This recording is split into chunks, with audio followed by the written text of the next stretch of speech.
శశిశ్రీ గారు నమస్కారం అండి. నమస్కారం అండి. యాక్చువల్లీ ఎన్నాళ్ళ నుంచి మీరు ప్రస్తుతం ఇక్కడ ఈ డిపార్ట్మెంట్‌లో మీరు వర్క్ చేస్తున్నారు అనంటే ఏం చెప్తారు? ఎంఎస్‌సి బాటనీ చేశాను. నేను student of Osmania university campus. MSc botany, BEd, PhD చేస్తూ ఉండగా హ్మ్. నేను సివిల్ సర్వీసెస్, తర్వాత గ్రూప్ 1 సర్వీసెస్ కూడా రాశాను. ఏపీపీఎస్సీలో గ్రూప్ 1 సర్వీసెస్ అనేవి స్టేట్ సివిల్ సర్వీసెస్ కి ఈక్వల్ అవి. స్టేట్ సివిల్ సర్వీసెస్‌లో top most services group 1 services. అవును.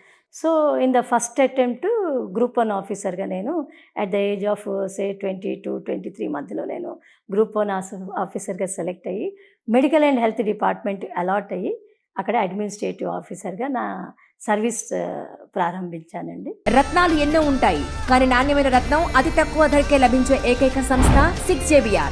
సౌత్ ఇండియాలోనే ద బెస్ట్ 6JVR. కానీ అంటే మీ బాధ్యతలు ఎలా ఉంటాయండి? యాక్చువల్లీ ఇప్పుడే చెప్పినట్లు నేను వైద్య ఆరోగ్య శాఖలో నేను పనిచేస్తున్నాను. కానీ నేను డాక్టర్‌ని గాను. Let me clearly say administration that. చేస్తారు. నేను పూర్తిగా పరిపాలన విభాగం వైపు ఉన్నాను. అయితే మా పరిపాలన విభాగం ఏంటంటే, ఇప్పుడు మీకు తెలియంది కాదు, మేము మా కంట్రోల్‌లో మొత్తం కూడా గవర్నమెంట్ హాస్పిటల్స్ అన్నీ కూడాను. అంటే అది పీహెచ్‌సీస్ కానివ్వండి, ఏరియా హాస్పిటల్స్, టెర్షియరీ హాస్పిటల్స్ అంటే higher level hospitals like Osmania, Gandhi and other NIMS. Hospitals, NIMS semi government యాక్చువల్‌గా. టోటల్ గవర్నమెంట్ హాస్పిటల్స్ ఏమంటే Osmania, Gandhi, MGM hospitals and then అది ఈఎన్టీ హాస్పిటల్ కోటి, అదేవిధంగా మెటర్నిటీ నీలోఫర్ అండి? Hospital and Niloufer hospital, even including institute of mental health, అంటే మనం Erragadda hospital అంటాం దాన్ని. ఆ హాస్పిటల్, అదేవిధంగా చెస్ట్ హాస్పిటల్ కూడా, చెస్ట్ అండ్ టీబీ హాస్పిటల్ అంటారు దాన్ని. సో, ఆ హాస్పిటల్ ఇవన్నీ కూడా మెయిన్‌గా ఇప్పుడు నేను ఏ విభాగంలో అయితే పని చేస్తున్నానో, ఇప్పుడు తెలంగాణ రాష్ట్రంలో మనకి దాదాపుగా ఒక 640 వరకు మనకి ప్రాథమిక ఆరోగ్య కేంద్రాలున్నాయి.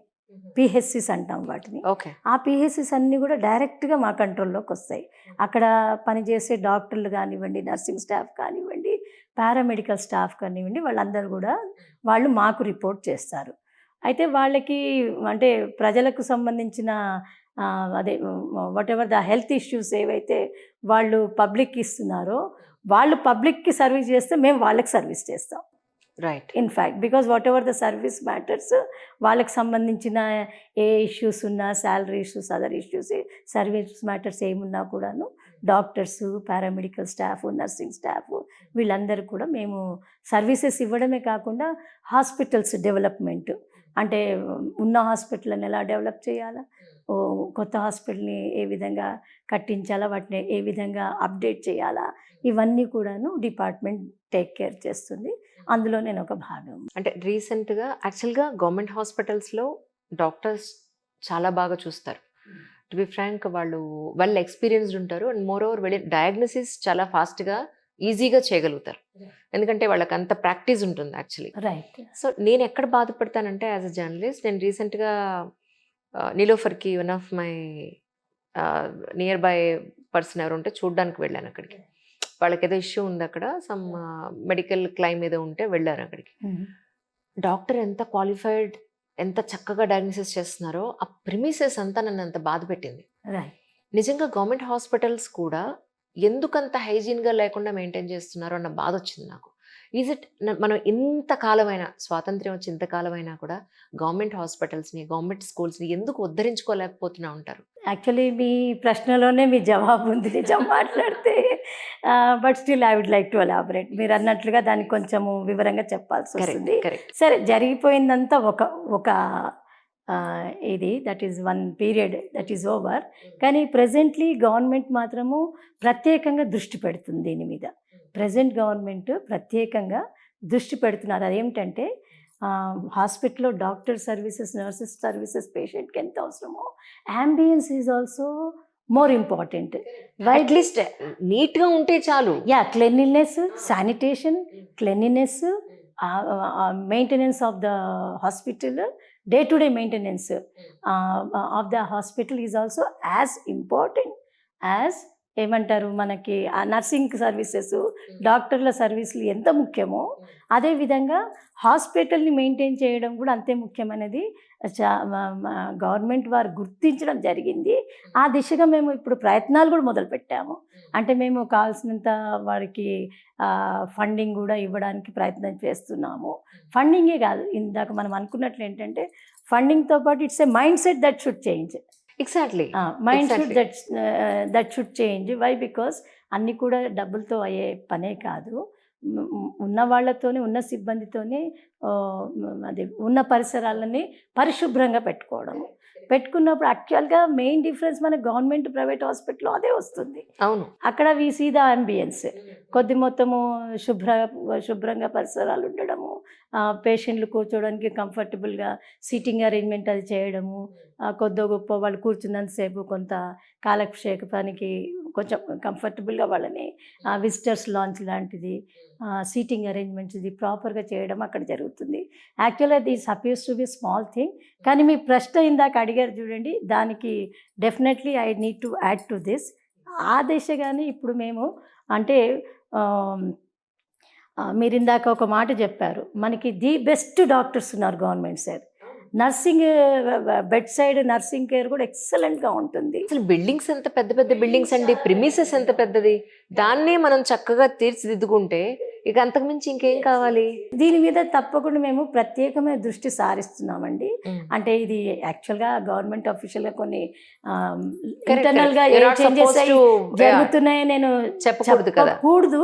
కానీ మీరు ఒక ప్రశ్న అడిగారు, ఇది అందరికీ జనానికి కూడా తెలియాల్సిన అవసరం. అవునండి, ప్రజల్లో ఉన్న డౌటే కదా ఇది. ఈ మధ్య కాలంలోనే సీఎం గారి హానరబుల్ సీఎం ఆదేశాల ప్రకారము మన హానరబుల్ హెల్త్ మినిస్టర్ గారు మా అందరితో కలిపి సీనియర్ ఆఫీషియల్స్ అందరితో HODs and all the above senior ఆఫీషియల్స్తో కలిసి ఒక మీటింగ్ కండక్ట్ చేయడం జరిగింది. సిరీస్ ఆఫ్ మీటింగ్స్ జరుగుతూ ఉన్నాయి. జరిగిన దాంట్లో వారు అది హాస్పిటల్లో డాక్టర్ల కొరత ఎలా తీర్చాలి, నర్సింగ్ కొరత ఎలా, నర్సింగ్ స్టాఫ్ కొరతను ఎలా తీర్చాలంటే రిక్రూట్మెంట్స్, నథింగ్ బట్ రిక్రూట్మెంట్స్ చేయాలి. రిక్రూట్మెంట్స్ ఆల్రెడీ లాస్ట్ 4 years నుంచి మనం ఫుల్ స్వింగ్లో ఉంది. రిక్రూట్మెంట్స్ మనం కంటిన్యూస్గా చేస్తున్నాము. డాక్టర్స్ ఇప్పుడు తక్కువ మంది ఉన్నారు అనడానికి ఇక్కడ లేదు. Sufficient staff we are given to the hospitals. Similarly nursing స్టాఫ్ను కూడా మొన్న 1 year క్రితమే ఇది record time recruitment actually speaking. అదేమిటంటే దాదాపుగా ఒక 7,000 మందిని నర్సింగ్ స్టాఫ్ని మనం తెలంగాణ రాష్ట్రం మొత్తం కూడా మనము రిక్రూట్మెంట్ చేసి హాస్పిటల్స్కి వాళ్ళ సర్వీసెస్ని అందించడం జరిగింది. అదేవిధంగా దాదాపు 1,000-1,500 మంది డాక్టర్లను కూడా మనం రిక్రూట్మెంట్ చేసి వారిని కూడాను వివిధ ప్లేసెస్లో వేరెవర్ రిక్వైర్డ్ అక్కడ మనం పెట్టడం జరిగింది. సో ఇప్పుడు నెక్స్ట్ స్టెప్ ఏమిటంటే మనం చూస్తుంది ఏంటంటే కొంచెం అక్కడ హాస్పిటల్ లోపలికి వెళ్ళినప్పుడు పేషెంట్స్ రద్దీ ఎక్కువ, కొంచెం కూర్చునే దానికి కంఫర్టబుల్ స్థలం లేదు, సీటింగ్ అరేంజ్మెంట్ ప్రాపర్గా ఉండకపోవడం, వాటర్ ఫెసిలిటీ ప్రాపర్గా లేకపోవడం, పేషెంట్స్ లేదా పేషెంట్ అటెండెంట్స్ కూడా వానికి తగినంత స్థలం షెల్టర్ అనేది అక్కడ లేకపోవడం. సో దీని మీద మినిస్టర్ గారు కూడా అందరినీ కూడాను డిపార్ట్మెంట్ని ప్రత్యేకమైన శ్రద్ధ పెట్టి వీలైన తొందరగా ఇలాంటివి మీరు త్వరగా స్టార్ట్ చేయండి. ఎందుకంటే మనకి మంచి డాక్టర్లు ఉన్నారు, మంచి నర్సింగ్, మంచి స్టాఫ్ సిబ్బంది ఉన్నారు. కానీ ఏంటంటే now we need to concentrate on మీరు అన్నట్లుగా పేషెంటే కాదు, పేషెంట్తో పాటు వచ్చే వాళ్ళ కంఫర్ట్ని కూడా, అటెండెన్స్ కంఫర్ట్ని కూడా చూడాలంటే ఇలాంటి కొన్ని ఎక్స్ట్రా ఫెసిలిటీస్ని మనం ఇవ్వవలసిన అవసరం ఉంది, హాస్పిటల్ అరేంజ్ చేయాల్సిన అవసరం ఉంది. సో మనము ప్రత్యేకంగా హాస్పిటల్ పరిసరాల పరిశుభ్రతని మెయింటైన్ చేయడానికి ప్రత్యేకమైన సిబ్బందిని పెట్టాలి. అదేవిధంగా ప్రాపర్గా వాళ్ళకి సీటింగ్ అరేంజ్మెంట్ చేయాలి. అదేవిధంగా షెల్టర్స్ అవసరమైతే కనుక కొంతమంది, ఫర్ ఎగ్జాంపుల్ మీరు గమనించి ఉంటారు, మీరు అన్నారు నిలోఫర్ హాస్పిటల్కి వెళ్ళామంటే మీకు సగం మంది అటెండెంట్స్ బయట ఉంటే లోపల ఉంటే సగం మంది బయట ఉంటారు, ఆ రోడ్ల పేవ్మెంట్స్ దగ్గర. ఇంకెక్కడ అందులో మన తెలుగు వాళ్ళలో పేషెంట్ ఒకళ్ళు, ఆ చుట్టుపక్కల వచ్చేవాళ్ళు 5-6 ఉంటారు. ఎగ్జాక్ట్లీ. సో పేషెంట్తో ఒక అటెండెంట్, 2 అటెండెంట్లు కాకుండా ఆల్మోస్ట్ 4 to 5 members వాళ్ళతో పాటు ఉండడము న్యాచురల్లీ అకామిడేట్ చేయడం కొంచెం కష్టమవుతుంది. కానీ ఈ విధంగా కూడా మనం కొంత ఆలోచించినప్పుడు కొన్ని ఎక్స్ట్రా షెల్టర్స్ చేయడము, అలా చేయడం వల్ల వాళ్ళకి కొంత కంఫర్టబుల్ అక్కడ అంటే పేషెంట్ హాస్పిటల్లో ఉన్నంత కాలము ఆ అటెండెన్స్ కూడా మనం కంఫర్టబుల్గా చేయగలము అనేది ఆలోచన, గవర్నమెంట్ వారి ఆలోచన.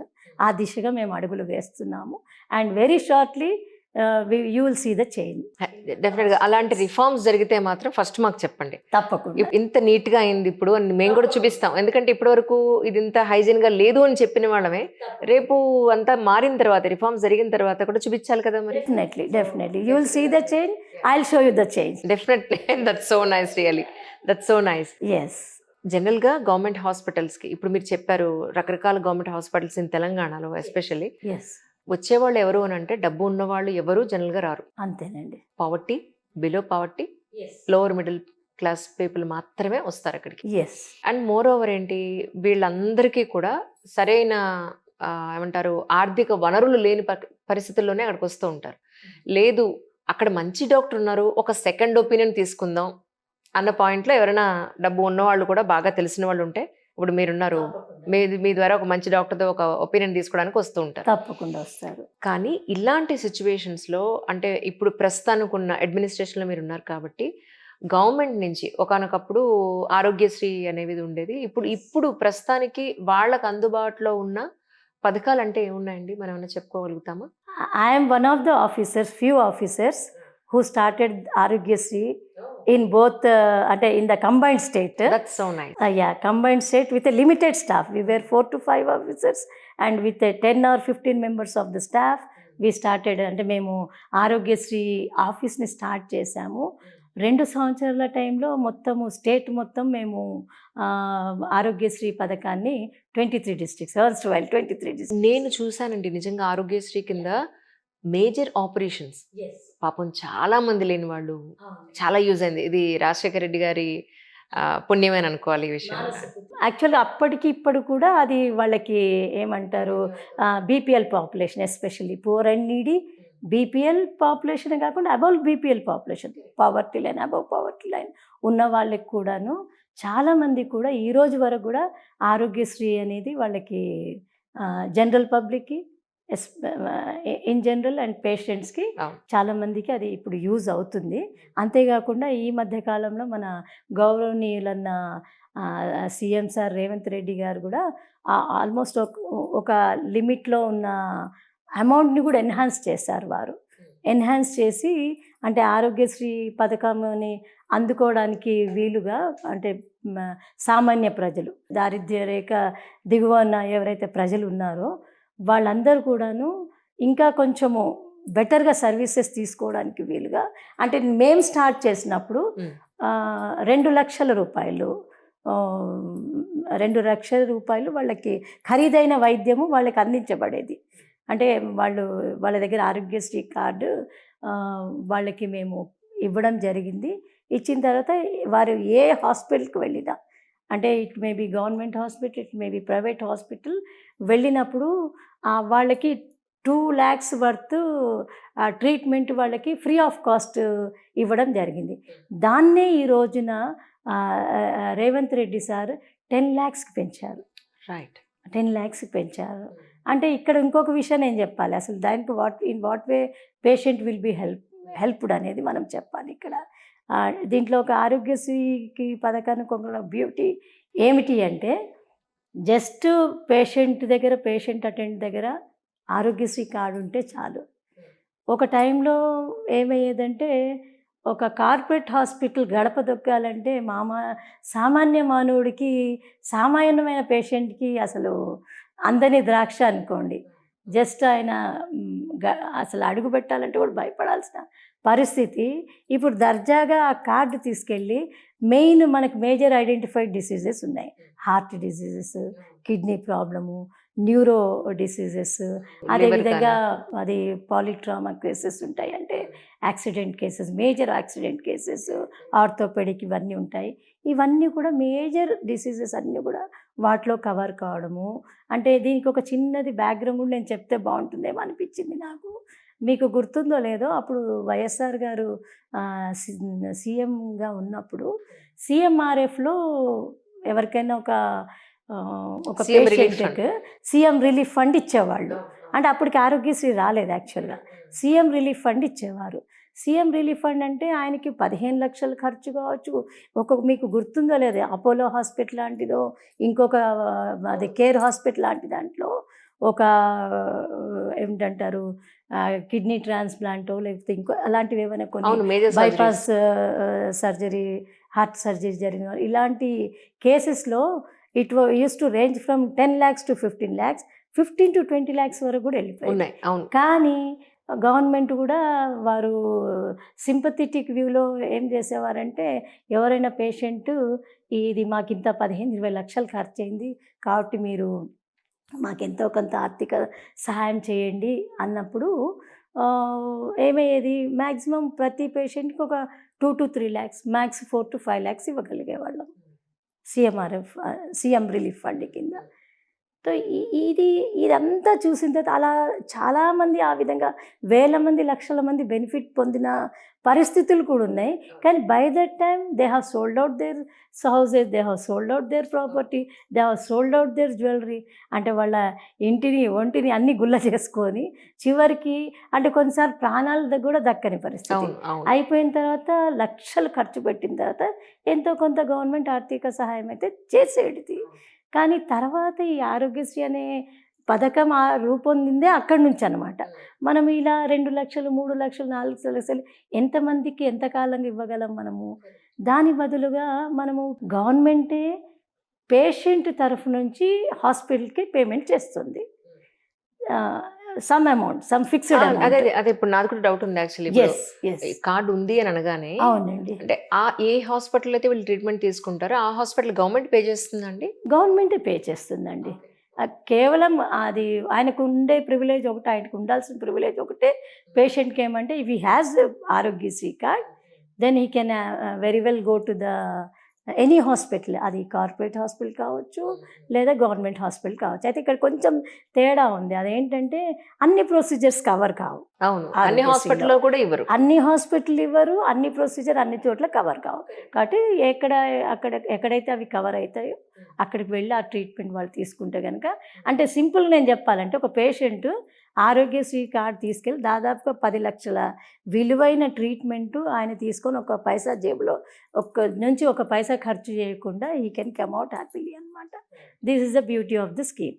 Of course that is not only the scheme, otherwise also. అంటే మనం ఇందాక ఒకటి అనుకున్నట్టు ఆరోగ్యశ్రీలో అన్ని డిసీజెస్ కవర్ కావు కాబట్టి but government hospital is always there to treat any type of treatment, any type of diseases. Government hospital ఎప్పుడు కూడాను ఎలాంటి జబ్బు వచ్చినా, ఎలాంటి పేషెంట్కి ఎలాంటి జబ్బు, చిన్న జబ్బు, పెద్ద జబ్బు, ఖరీదైన జబ్బు ఏదన్నా రానివ్వండి, ఫ్రీ ఆఫ్ కాస్ట్ ట్రీట్ చేయడానికి రెడీగా ఉన్నారు. సో ఇంకోటి, మీరు ఇందాక మనం మాట్లాడుకున్నట్టు నిలోఫర్కి వెళ్ళినప్పుడు అంత పరిసరాలు బాగలేవు, గాంధీ ఉస్మానియాకి వెళ్ళిన పరిసరాలు అంత బాగుంటలేదు, మంచి డాక్టర్లు, మంచి నర్సింగ్ స్టాఫ్ ఉందంటే అయినా జనం వస్తున్నారు. అవును, అయినా జనం వస్తున్నారు. ఎందువల్ల అంటారు? యాక్చువల్గా మనకి బెడ్ కెపాసిటీ ఉస్మానియా అనుకుందాం, గాంధీ అనుకుందాం, గాంధీకి ఒక 1500 అనుకుందాము బెడ్ స్ట్రెంత్. అంటే ఉన్న పడకల సంఖ్య ఒక 1500, 2000 అనుకుందాం. కానీ దానికి డబుల్ ద సంఖ్య వస్తున్నారు. లేదా కనీసము 2000 పడకల సామర్థ్యం ఉన్న ఉస్మానియా ఆసుపత్రికి కానీ, గాంధీ ఆసుపత్రికి కానీ రోజుకు 3000 మంది దాకా వస్తున్నారు ట్రీట్మెంట్ కోసం. అవునండి, ట్రీట్మెంట్. ఎందుకంటే వాళ్ళకి గవర్నమెంట్ హాస్పిటల్ మీద నమ్మకము పోలేదు. They are still able to reach the hospitals. కాకపోతే ఇంకా వాళ్ళకి బెటర్ ట్రీట్మెంట్, బెటర్ సర్వీసెస్ ఇవ్వాలి.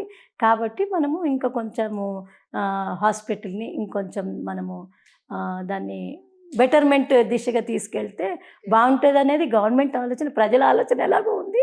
దానికి సపోర్ట్ చేస్తూ government is working on those lines. And మేము మ్యాక్సిమం దానికి ఆ ప్రయత్నం చేస్తున్నాము. అంటే ఇక్కడ ఒక మాట ఏం చెప్పాలంటే, ప్రైవేట్ హాస్పిటల్కి ధీటుగా మన గవర్నమెంట్ హాస్పిటల్ ఉండాలనే దిశగానే ఇప్పుడు గవర్నమెంట్ గట్టిగా నిర్ణయించుకొని ప్రయత్నాలు ప్రారంభించింది. త్వరలో మీరు ఆ రిజల్ట్స్ కూడా చూస్తారు. కానీ ఏపీలో ఒక్క మార్పు, గొప్ప మార్పు ఒకటి చూశానండి నేను.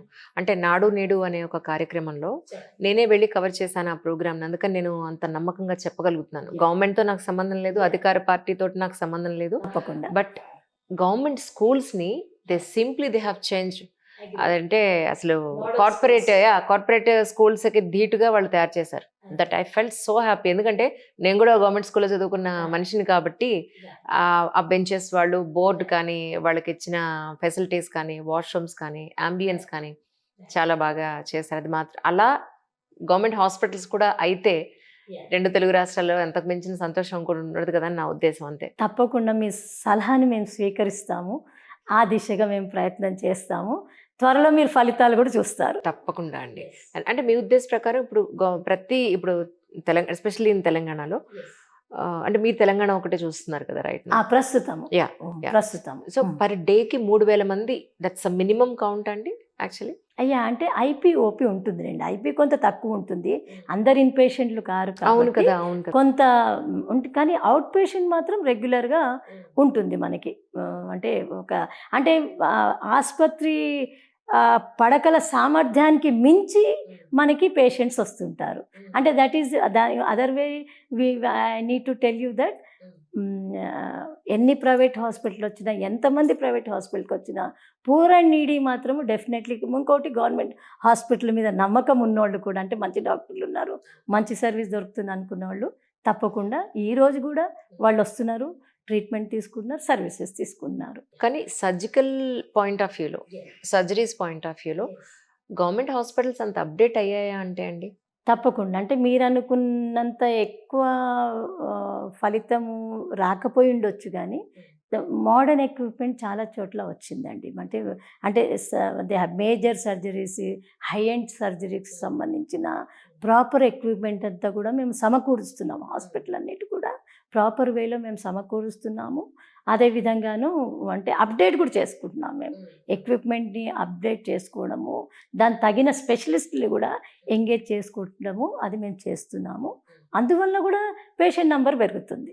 ఇదే కాదండి, ఈవెన్ కోర్టులు కూడా, can you believe it or not, మన కోర్టులు, తెలంగాణలో కోర్టులు ప్రిమిసెస్ ఎంత దారుణంగా ఉన్నాయంటే ఎక్కడ పడితే అక్కడ ఉమ్ములు వేసేస్తారు. వాష్రూమ్కి వెళ్ళలేము, కూర్చోలేడానికి అవకాశం ఉండదు. ఎంత స్మెల్ వస్తుందంటే అంత దారుణంగా ఉన్నాయి.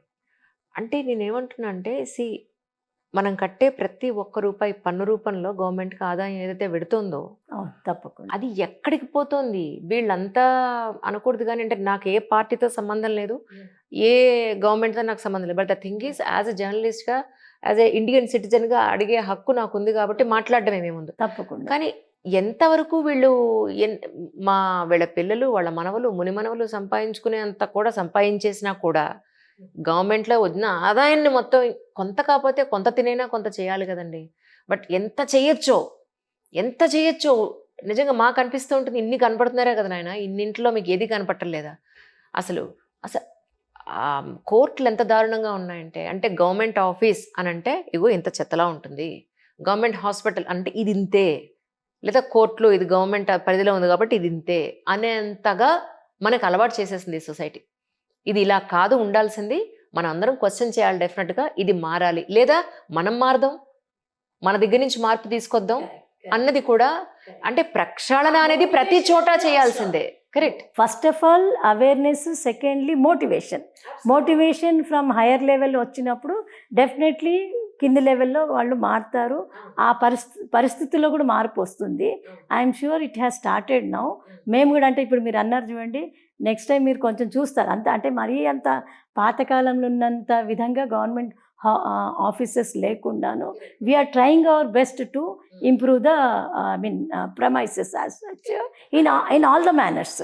ఇప్పుడు మన ఇండియాలో ఉన్నవాళ్ళు ఇక్కడ ఉన్నంతసేపు కారులోంచి చెత్త తీసి పడేస్తారు, ఇంట్లోంచి చెత్త తీసి బయట పడేస్తారు, రోడ్ల మీద ఎలా పడితే అలా పడేస్తారు, పార్కుల్లో పడేస్తారు, థియేటర్స్లో పడేస్తారు, వాళ్ళ ఇష్టం. కానీ ఇదే వ్యక్తి అబ్రాడ్ వెళ్ళినప్పుడు ఒళ్ళు దగ్గర పెట్టుకుంటున్నాడు కదా, ఎందుకు? భయం. ఏమొచ్చి ఎవరొచ్చి ఏమి చేస్తారు అనే భయం అనేది ఉంది అక్కడ. సో ఇక్కడ కూడా దాన్ని ఇంపోజ్ అపాన్ చేయగలిగితే ఎగ్జాక్ట్లీ ఇప్పుడు ఈ రోజు హాస్పిటల్కి వెళ్తున్న వాళ్ళు చేంజ్. ఎస్పెషల్లీ గవర్నమెంట్ హాస్పిటల్కి వెళ్తున్నారు, ప్రైవేట్ హాస్పిటల్లో కొంత రిస్ట్రిక్షన్ ఉంటుంది. అమ్మో అవునండి. సీసీ కెమెరాలు ఉన్నాయి చూస్తున్నారు, అవును లేదా ఎవరైనా క్వశ్చన్ చేస్తారు, ఈ అవును ఫ్లోర్ లో వాళ్ళు చూస్తున్నారన్న పాయింట్ ఉంటుంది. కరెక్ట్. ఇక్కడ ఎస్పెషల్లీ గవర్నమెంట్ హాస్పిటల్లో తినేసి పడేయడం, వాటర్ బాటిల్ తాగేయడం, పడేయడం, ఎవరికి వాళ్ళకు ఉండాలి కదా. ఒకటేమో సివిక్ సెన్స్ అనేది కూడా ఒకటి Exactly. ఉంటుందండి. Road sense లేదు That మన is వాళ్ళకి, also civic sense lacking లేదు. actual గా. Yeah. ఇప్పుడు ఎంతసేపు మనము హాస్పిటల్ వాళ్ళనో ఆఫీస్ వాళ్ళనో అనే బదులు those are regularly using it, ఎవరైతే దాన్ని Exactly. దాని రోజు ఆ ప్రెమిసెస్ లో వాడుతున్నారో Mm. బయట నుంచి వచ్చే వాళ్ళు కూడా అరే ఇది నేను ఉన్నంతసేపు నా ప్లేసు, నేను ఉన్న చోట చక్కగా పరిశుభ్రంగా పెట్టుకోవాలా, ఇక్కడే తింటాను ఇక్కడే పడేస్తాను, ఇక్కడే నీళ్ళు తాగుతాను అక్కడే పడేస్తాను, ఎందుకంటే నాకు భయం లేదు ముందు ఎక్కడి నుంచో లేదు అంటే at least I should have that self discipline as a citizen. ఒక పౌరుడుగా నాకు ఆ బాధ్యత ఉండాలి, అది కూడా మనకి ఆ సివిక్ సెన్స్ కూడా ఉండి తీరాలి మనకి. సో ఎవ్రీథింగ్ బై పనిష్మెంట్ మనం చేయలేము నిజం మాట్లాడితే. అంటే ఒకవైపు అథారిటీ స్ట్రిక్ట్గా ఉండాలా, at the same time general public కూడాను they should have the civic sense. వాళ్ళకి వాళ్ళ బాధ్యతను వాళ్ళు గుర్తెరిగి వాళ్ళు కొంచెం ఒళ్ళు దగ్గర పెట్టుకొని ప్రవర్తిస్తే కనుక తప్పకుండా both ways if it goes definitely అది మనకి బెటర్ రిజల్ట్స్ ఇస్తుందని నా ఉద్దేశం. కానీ ఎస్పెషల్లీ ఒక మేజర్ సర్జరీ జరిగేటప్పుడు కానీ, లేదా మీ గవర్నమెంట్ రికార్డ్స్ ప్రకారం నేను విన్నది ఏంటి అని అంటే, మన ఇండియా ఎయిడ్స్లో హెచ్ఐవిలో నెంబర్ 2 స్థానంలో ఉంది అని. నిజానికి మీ రికార్డ్స్ ప్రకారం ఎవరైనా ఒక సర్జరీకి వచ్చినప్పుడు, లేదా ఏదైనా డౌట్ ఉండి ఒక టెస్ట్ చేసినప్పుడు ఖచ్చితంగా అది రికార్డ్ మెయింటైన్ చేస్తూ వాళ్ళకి ఇవ్వాల్సిన, అంటే అది కొంచెం ప్రైవేట్గా మీరు పర్సనలైజ్డ్గా పెట్టినప్పటికీ కూడా వాళ్ళకి మెడికేషన్ పాయింట్ ఆఫ్ వ్యూలో కానీ మీకున్న రికార్డ్స్ ప్రకారం ఎస్పెషల్లీ ఇన్ తెలంగాణలో ఎయిడ్స్ కానీ హెచ్ఐవి కానీ లేదా మేజర్ ఇలాంటి ఇన్ఫెక్షన్స్ ఉన్న కేసెస్ ఎన్ని ఉండొచ్చు మీ ఉద్దేశం ప్రకారం? నేను ఇప్పటికిప్పుడు ఇమీడియట్గా చెప్పలేనండి. పర్సంటేజ్ మాత్రం మీరు చెప్పింది కాదు, that I will say that percentage definitely has come down. అది నేను ఆ మాట నేను ఖచ్చితంగా మీకు ఎలా చెప్పగలనంటే, ముందు మీరు అడిగిన ప్రశ్నలకు నేను జవాబు చెప్పాలి. ఖచ్చితంగా మీరు అన్నట్లు మేజర్ సర్జరీయే కాదు, ఒక ప్రెగ్నెంట్ ఉమెన్ ఉన్నారు, ప్రెగ్నెంట్ ఉమెన్ ఉన్నప్పుడు before she goes to delivery every month ప్రతి నెల ఆవిడ పరీక్షకి వెళ్తుంది, అది డాక్టర్ దగ్గరికి వస్తుంది కదా, కన్సల్టేషన్ కొరకు వస్తుంది ఆవిడ. అదేవిధంగా 9 months వరకు అలా వెళ్తుంది ఆవిడ కన్సల్టేషన్ కొరకు. That is 1 point. రెండో పాయింట్, డెలివరీకి ముందు డెలివరీ టైంలో కూడా ఖచ్చితంగా వాళ్ళకి ఆ టెస్ట్ అంటూ చేయడం జరుగుతుంది. It's part of making blood test. So చేసినప్పుడు ఆ ప్రైవసీని, ఆ కాన్ఫిడెన్షియాలిటీని, గోప్యత అంటాం కదా మనము, పేషెంట్ అదే రోగి యొక్క గోప్యతని కూడా మేము మెయింటైన్ చేస్తాము. రికార్డ్ మెయింటైన్ అవుతుంది. We maintain the patient confidentiality, ఆ ఎథిక్స్ని మేము మెయింటైన్ చేస్తాము. There is nothing not maintain the record any point of time. ఎప్పుడు మీరు వచ్చి హాస్పిటల్లో చూసినా కూడాను మీకు ఖచ్చితంగా రికార్డ్ మెయింటైన్ అవుతుంది. దానికి తగినట్లు టైం టు టైం డాక్టర్లు కానివ్వండి, డాక్టర్ల పైన మాలాంటి అడ్మినిస్ట్రేటర్స్ ఉంటారు, అలాంటి వాళ్ళు మేము time to time frequent visits లేకపోతే ఫ్రీక్వెంట్ సూపర్విజన్ మేము చేస్తూ ఉంటాం. ఖచ్చితంగా చేసినప్పుడు ఇది చిన్న చిన్న లోపాలు ఉంటే కూడాను వాటిని మేము సర్దిస్తాం. మళ్ళీ మీరు చెప్పిన పాయింట్కి వచ్చినప్పుడు ఇలాంటి కేసెస్ ఎక్కడైనా డిటెక్ట్ అయితే ప్రత్యేకంగా ఆ పేషెంట్ని ఆ కేసు కోసం డీల్ చేస్తూ ట్రీట్ చేస్తూ ఒక సెపరేట్ సెల్ ఉంటుంది యాక్చువల్గా. ఒక పిహెచ్సిలో కానివ్వండి, ఒక హాస్పిటల్లో కానివ్వండి, అంటే కొంచెం ఇప్పుడు పేరు మారింది, ఇప్పటికిప్పుడు నేను చెప్పలేను. ఏఆర్టీ సెంటర్స్ అని ఉంటాయి, అలాగే ఏసీటీసీ సెంటర్స్ అని ఉంటాయి. కొన్ని పేర్లు మానేయండి కాబట్టి నేను ఇమీడియట్గా, but restrict to we will say that there are certain particular cells. అంటే ప్రతి హాస్పిటల్లో కూడా ఒక పేషెంట్ రొటీన్ టెస్ట్ల గుండా వెళ్ళినప్పుడు ఆ పేషెంట్ ఆమెకు కానీ ఆయనకు కానీ ఇలాంటి రికార్డ్ ఉందంటే ఇమీడియట్గా ఆ పేషెంట్ సపరేట్ చేస్తారు. చేసేసి వాళ్ళని అదే ట్రీట్మెంట్ కొరకు ప్రత్యేకంగా, అంటే వాళ్ళు treating the regular disease are what ever it is. Pregnant women ఉంది, ప్రెగ్నెంట్ ఉమెన్కి ఆమెకు కావాల్సిన కన్సల్టేషన్ అంతా చేస్తూ ఆమెకు కావాల్సిన what ever the medication to be given, ఏవైతే మందులు అవి ఆవిడకి రెగ్యులర్గా నెలవారీ మందులు ఇప్పించాలి, ఆ ట్రీట్మెంట్ అది జరుగుతూనే ఉంటుంది. అట్ ద సేమ్ టైం ఇలాంటిది ఒక కేసు డిటెక్ట్ అయితే దానికి కూడా సైమల్టేనియస్గా ట్రీట్మెంట్ జరుగుతుంది, ఐడెంటిఫికేషన్ అవుతుంది, ట్రీట్మెంట్ జరుగుతుంది. అండ్ ఇంకోటి ఏంటంటే గోప్యత పాటించబడుతుంది. Yes yes there is nothing called no record, there is a record. Yeah అంటే మీ ఉద్దేశ ప్రకారం ఇన్నేళ్ల సర్వీస్లో ఇప్పటివరకు రిజిస్టర్ అయినవి ఎన్ని ఉండొచ్చు అంటారు మీ ఉద్దేశ ప్రకారం? ఇప్పటికిప్పుడు కరెక్ట్గా చెప్పలేను. ఎందుకు చెప్పలేనంటే దీనికి ప్రత్యేకంగా ఒక విభాగం ఉంది యాక్చువల్గా. దాన్ని మనం ఏమంటామంటే టీసాక్స్ అంటాం. అప్పట్లో మనం ఏపీ సాక్స్ అనేవాళ్ళము. ఏపీ సాక్స్ అది డీటెయిల్గా చెప్పాలంటే అది AIDS control society. Yeah yeah yeah so దానికి ఒక ప్రత్యేకమైన విభాగం, దానికి సంబంధించి ఒక ఐఏఎస్ ఆఫీసర్ హెడ్గా ఉన్నారు. దాని కింద ఒక పెద్ద వింగ్ ఉంది. That itself is a big wing. వాళ్ళ కంట్రోల్లో ఇవన్నీ కూడా ఉంటాయి. ఈ సెంటర్స్ అనేవి ఉంటాయి. అయితే ఆ సెంటర్స్ అన్ని కూడా మా హాస్పిటల్లో భాగం. Yes so we will work together అన్నమాట. వాళ్ళు మేము కూడా ఒక సమన్వయంతో ముందుకు వెళ్తూ ఆ ట్రీట్మెంట్ ఆ పేషెంట్కి కావాల్సిన ట్రీట్మెంట్ని ప్రాపర్గా, రెగ్యులర్ పేషెంట్ అనుకోండి వితౌట్ ఎనీ మీరు అన్నట్లు హెచ్ఐవి ఎయిడ్స్ సిమ్టమ్స్ ఏం లేకపోతే రొటీన్ ప్రాసెస్లో వెళ్ళిపోతారు. When this detection is done and తర్వాత ఆమెకి కానీ ఆయనకి కానీ ఆ హెచ్ఐవి పాజిటివ్ ఇది వచ్చినప్పుడు మళ్ళీ అది సెంటర్ ద్వారా వెళ్తుంది అది. రైట్ రైట్ రైట్ అండ్ సైమల్టేనియస్గా రెగ్యులర్ ట్రీట్మెంట్ కూడా జరుగుతుంది. So we're taking up the issue simultaneously.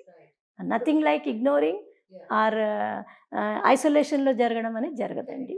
Yes, especially government హాస్పిటల్లో మెడిసిన్స్ ఫ్రీ అని కొంతమంది అంటారు. డెఫినెట్లీ. కొంతవరకే మెడిసిన్స్ ఫ్రీ ఇస్తారు, దానిపైన వచ్చేవి మళ్ళీ మనం బయట కొనుక్కోవాలి అంటారు. ఇది ఎంతవరకు నిజమండి? ఆల్మోస్ట్ అండి 75% వరకు లేదా 80% వరకు ఖచ్చితంగా మనకి మెడిసిన్స్ హాస్పిటల్లో ఉంటాయండి. కానీ చాలామంది కొంత ఇష్టపడరు తీసుకోవడానికి. అంటే ఉన్నమాట మనం చెప్పుకోవాలి. కొంతమందికి ఒక చిన్న అపోహ ఏమిందంటే ఇది ఫ్రీ సప్లై కాబట్టి, ఇది గవర్నమెంట్ సప్లై కాబట్టి క్వాలిటీ ఉంటాయా లేదో అనే ఉద్దేశంతో దోస్ హూ కెనాట్ ఎఫర్డ్, ఎవరైతే వాళ్ళు కొనలేరు, ఎక్కువ డబ్బులు మందుల కోసం పెట్టలేరు, వాళ్ళు ఖచ్చితంగా దాని మీద ఆధారపడతారు, అవే తీసుకుంటారు, దాని ద్వారానే బాగుపడతారు. కానీ those who are with two minds like say సరే కొంచెం those who can afford to pay money, ఎవరైతే డబ్బులు పెట్టి కొత్త పేమెంట్ కొనగలరో మందుల్ని, అది ఈ రెండు డౌట్ఫుల్గా ఉంటారు చూడండి, వాళ్ళు naturally they will go out and purchase the medicine. కానీ మనకి చాలా చక్కటి ఫార్మసీ ఉందండి ప్రతి చోట కూడాను. మనకి మంచి ప్రతి హాస్పిటల్ కూడా ఫార్మసీ చాలా బాగా మెయింటైన్ అవుతుంది. ఇవి రెండు కారణం అంటే కొంచెం పబ్లిసిటీ ఏమైనా అవసరమేమో, పేషెంట్ కూడా కొంచెం వాళ్ళని మోటివేట్ చేసుకోవాలా, మా హాస్పిటల్ కూడా బహుశా మోటివేట్ చేయాలంటే మీరు అంటుంటే నాకు ఆలోచన వస్తుంది. అదేంటంటే హాస్పిటల్ కూడా బాబు ఉన్నాయి మీకు మందులు ఎక్కడ బయట కొనకండి, మీరు ఇక్కడ తీసుకోండి అని చెప్పి కాస్త ఇంకొక స్పెషల్ మోటివేషన్ ఇస్తే definitely they will be able to take that medicines ఏమో. కానీ దెర్ ఈజ్ నథింగ్ లైక్ తక్కువ మెడిసిన్స్ ఉన్నాయేమో తక్కువ ఇస్తున్నాం అనేది కాదు. సఫిషియెంట్ మనకి మెడిసిన్స్ ఉన్నాయి.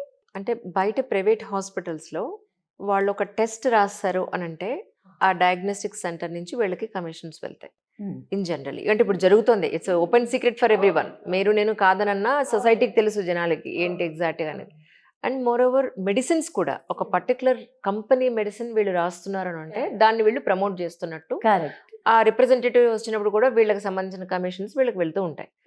ఇది కొంతమంది డాక్టర్లు చేస్తున్నారు, కొంతమంది ఉన్నారు నిజంగా ఈ మెడిసిన్ పనిచేస్తుంటే నేను రికమెండ్ చేస్తాను, లేకపోతే నేను ఖచ్చితంగా రికమెండ్ చేయను అనే డాక్టర్లు కూడా నాకు బాగా తెలుసు ఉన్నారు. అది గవర్నమెంట్ సెక్టర్ ఉండొచ్చు, ప్రైవేట్ సెక్టర్ లో కూడా ఉన్నారు.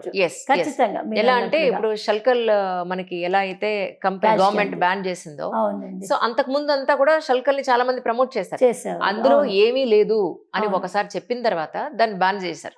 ఇలా మనకి చాలా ఉన్నాయి. టు బి ఫ్రాంక్, మనం సో కాల్డ్ ఇచ్చే అడ్వర్టైజ్మెంట్స్, సో కాల్డ్ ప్రమోట్ చేసే ఎన్నో బ్రాండెడ్ మెడిసిన్స్ ఫేక్ ఉన్నా కూడా డాక్టర్లు రాస్తున్నారు. మనం కూడా వాడుతున్నాం, నడుస్తున్నాం.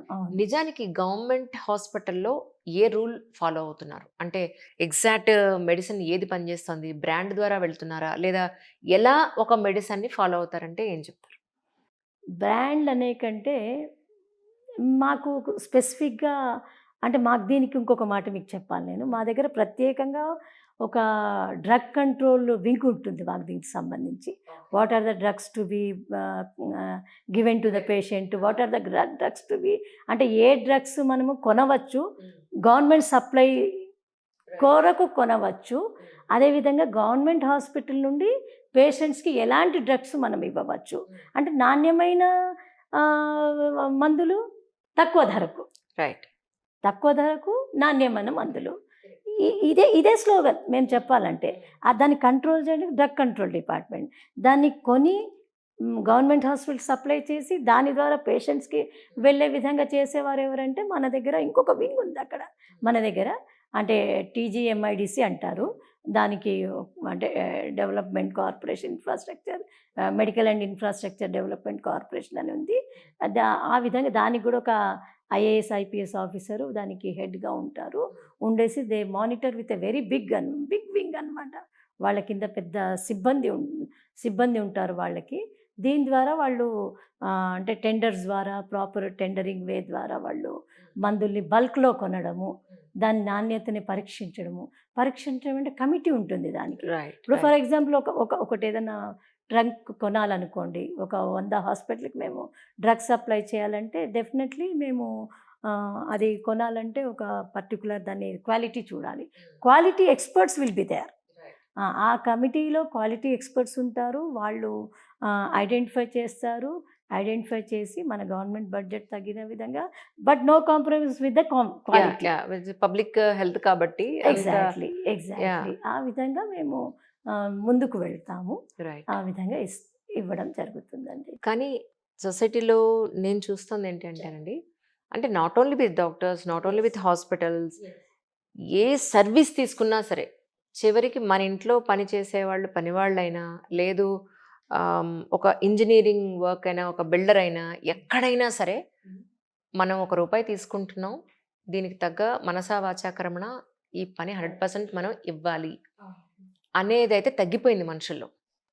తగ్గిపోయి ఫ్రీగా ₹1 వచ్చేసిందా, కష్టపడకుండా ₹1 వచ్చేసిందా, అమ్మాయి ఈరోజు డుమ్మా కొట్టేశామా, హాయ్ ప్రశాంతం. నేను రోడ్డు మీద వెళ్తూ ఉంటే నాకు ఎంత బాధ అనిపిస్తుంది అంటే, రోడ్ అంతా వేస్తారు, అది ఒక్క వర్షానికే లేచి వెళ్ళిపోతూ ఉంటుంది. అండ్ ఎడ్జ్లో ఒక 1 ఫీటో ఒక ½ ఫీటో వదిలేస్తారు. రాత్రిపూట ఎవరైనా సరే సైకిల్ మీద, 2 వీలర్ వాళ్ళు లేదా 4 వీలర్ వాళ్ళు ఎడ్జ్లోంచి పెడితే మాత్రం టైర్ అందులో పడిపోయేలాగా, లేదా అందులో పడి దెబ్బలు తగిలేలాగా. అంటే ఇంత వేసావు కదనని ఆ కాస్త ఎందుకు వేయలేదనే క్వశ్చన్ వస్తూ ఉంటుంది నాకు. అంటే క్వాలిటీ అనేది మనం చేసే పనిలో ఆ థాట్ ప్రాసెస్లోనే మారిపోయింది. ఏంటి అంటే మనం కరెక్ట్గా మనం పని చేస్తే ఒక్కళ్ళ చేత ఒక మాట అనిపించుకోకూడదు, ఫినిషింగ్ అలా ఉండాలని కూడా ఎవరు అనుకోవట్లేదు. అంటే ఒక డాక్టర్ దగ్గరికి వెళ్తున్నాం అనుకోండి, ఆ doctor it's irrespect of government or private, ఒక డాక్టర్ దగ్గరికి వెళ్ళినప్పుడు డయాగ్నోసిస్ కరెక్ట్గా చేసి మెడిసిన్ కరెక్ట్గా ఇస్తే వీళ్ళు మళ్ళీ మళ్ళీ రావక్కర్లేకుండా మనం తగ్గించగలిగే సమస్యలు కొన్ని ఉంటాయి ఖచ్చితంగా, రిపీటెడ్గా రావాల్సిన అవసరం లేకుండా. అది కూడా వాళ్ళు ఫీల్ అవ్వట్లేదు. రాసామా, వచ్చారా, టెస్ట్లు ఇచ్చామా, వాడుతున్నారా, తగ్గకపోతే మళ్ళీ రండి. అంజలి గారు మీరు అన్నది అది మంచి మాట. కానీ అంటే ఎంతసేపు ఇలాంటి విషయాల్ని అథారిటీ ద్వారా మనము ఫోర్స్ చేయడం, ఇంపోజ్ చేయడం కంటే, ఒక డాక్టర్ ఉన్నారు బై ప్రొఫెషన్, ఈ should maintain those ethics. Exactly, ఆ ఎథికల్ ప్రాక్టీస్ లేదు. అతను దాన్ని కాపాడాలి, దాన్ని పాటించాలి. అంటే ముందు మనిషిలో మార్పు రావాలి. ఆ ప్రొఫెషన్లో అతను ఉన్నందుకు ఈ షుడ్ రెస్పెక్ట్ హిస్ ప్రొఫెషన్, ఈ షుడ్ ఫాలో దట్ ఎథిక్స్. దాని మీద ఇక అది కూడా వినకపోతే, సెల్ఫ్ డిసిప్లిన్ ల్యాకింగ్ అయినప్పుడు definitely it will be imposed upon you. Exactly, it will be imposed upon you. కాకపోతే అది లేక ఇది లేనప్పుడు కొన్ని ఇట్లాంటి విషయాలు జరుగుతుంటాయి. అప్పుడు కొంచెం గవర్నమెంట్ కూడా కొంచెం స్ట్రింజెంట్ యాక్షన్ తీసుకునే పరిస్థితుల్లో కూడా ఉండాలి. జరుగుతున్నాయి. కాకపోతే కొన్ని it may certain issues may go unseen, unnoticed. కానీ గవర్నమెంట్ నోటీస్కి వచ్చినప్పుడు మాత్రం మనము డెఫినెట్లీ అటువంటి విషయాల మీద, అటువంటి వాళ్ళ మీద మేము ఖచ్చితంగా యాక్షన్ తీసుకుంటున్నాం. అది ఎలాగంటే మీరు ఇందాక అన్నట్లుగా, ఇప్పుడు ఒక డాక్టరే ఉన్నారు, అనెథికల్ ప్రాక్టీస్ ఉందనుకోండి, ఒక హాస్పిటల్ ఉంది, అనెథికల్ ప్రాక్టీసెస్ జరుగుతున్నాయండి అనుకోండి, అక్కడ ఖచ్చితంగా గవర్నమెంట్ యాక్షన్ తీసుకుంటుందండి. కాకపోతే మనం ఏమంటే ప్రైవేట్ సెక్టార్ చేసినట్లుగా, అంటే ఇది నా పర్సనల్ ఒపీనియన్, గవర్నమెంట్ సెక్టార్లో ఉండి ఈ మాట నేను మాట్లాడకూడదు. కానీ బట్ స్టిల్ ఐ టు మీరు మాట్లాడే దాన్ని బట్టి నాకు వచ్చిన ఆలోచన ఏంటంటే, మనం చేసే పని మనం పబ్లిసైజ్ కూడా చేయాలి. మనం చేస్తున్నాం. ఫర్ ఎగ్జాంపుల్ మీరు వెన్ యూఆర్ ఆస్కింగ్ మీ, ఇలా డాక్టర్ ఉన్నప్పుడు మరి మీ కంట్రోల్ ఏంటి, మీ గవర్నమెంట్ కంట్రోల్ ఏంటి? Is following unethical practices, is doing unethical practice, what is your steps, what are the steps you are taking అంటే అతను దాన్ని కంట్రోల్ చేయడానికి సిస్టమ్ స్ట్రాంగ్గా పనిచేయాలి, చేస్తుంది కూడా. అంటే కొన్ని కొన్ని ఇప్పుడు 100లో కొన్ని కేసెస్ ఎక్కడ కొన్ని స్కిప్ కావచ్చు, బట్ డెఫినెట్లీ గవర్నమెంట్ వారి దృష్టికి వచ్చినప్పుడు, హైయర్ అథారిటీస్ దృష్టికి వచ్చినప్పుడు ఎలాంటి రెండో ఆలోచన లేకుండా మేము వాళ్ళ మీద చర్యలు తీసుకుంటున్నాం. అంటే ఇప్పుడు నేను స్పెసిఫిక్గా ఒక పర్టికులర్ హాస్పిటల్ మీదనే ఇలా నేను చెప్పడం నా ఉద్దేశం కాదు. అదండి. కానీ ఇంకొకటి ఏంటంటే మాకున్న ఎక్స్ట్రీమ్ లెవెల్ పవర్స్ ఏంటంటే ఈవెన్ గవర్నమెంట్కి అంటే మెడికల్ అండ్ హెల్త్ డిపార్ట్మెంట్కి ప్రైవేట్ హాస్పిటల్ ఏమైనా మిస్చీఫ్ చేసినా, మ్యానిపులేట్ చేసినా, అదే అనైతిక కలాపాలు అంటాం కదా, అనైతికల్ ప్రాక్టీసెస్ అంటాం కదా, అలాంటివి చేసినా మాకు పవర్స్ ఉన్నాయి. దాన్ని మేము యూస్ చేసి దాన్ని కట్టేలు కూడా చేస్తున్నాము. కాకపోతే అది బహుశా మేము చేయాల్సినంత పబ్లిసిటీ చేయట్లేదేమో, చేసినప్పుడు కొంచెం భయం కూడా వస్తుందేమో అని ఆలోచన వస్తుంది నాకు. చేయాలండి. ఏదైనా గొప్ప మార్పు జరిగినప్పుడు డెఫినెట్‌గా మమ్మల్ని పిలవండి, మేము చేస్తాం కూడా డెఫినెట్‌గా. ఒక మంచి జరిగితే. యాక్చువల్లీ ఈ విషయం నేను అంటే గవర్నమెంట్ వారు పర్మిషన్ తీసుకోలేదు, అయినా ఇప్పుడు నేను చెప్పదలుచుకున్నాను. యాక్చువల్గా మినిస్టర్ గారు అంటే సీఎం గారి ఆదేశాల ప్రకారము, వారి ఆలోచన ప్రకారము మన హెల్త్ మినిస్టర్ గారు కూడా ఈ మధ్యకాలంలో చాలా గట్టిగా మన డిపార్ట్మెంట్కి ఆదేశాలు ఇవ్వడము, గైడ్ చేయడం జరిగింది. మనం ఎంతసేపు మనం గవర్నమెంట్ హాస్పిటల్ గురించే చూసుకుంటున్నాము. ప్రైవేట్ హాస్పిటల్స్ వాళ్ళు మామూలు జనాన్ని, పేషెంట్స్ని వాళ్ళు they are sucking their blood, they are అంటే డూయింగ్ ఆల్ అనెథికల్ ప్రాక్టీసెస్. మరి మనం వాళ్ళ మీద కూడా మనం యాక్షన్ తీసుకొని దాన్ని మనం ప్రాపర్గా మనం ప్రాపగేట్ చేయగలిగితే ఒక భయం అంటూ వాళ్ళకి ఏర్పడుతుంది. ఆ దిశలో మీరు అడుగులేయండి, మీరు చేయండి. గవర్నమెంట్ మీకు అన్ని విధాలా సపోర్ట్ ఇస్తుంది.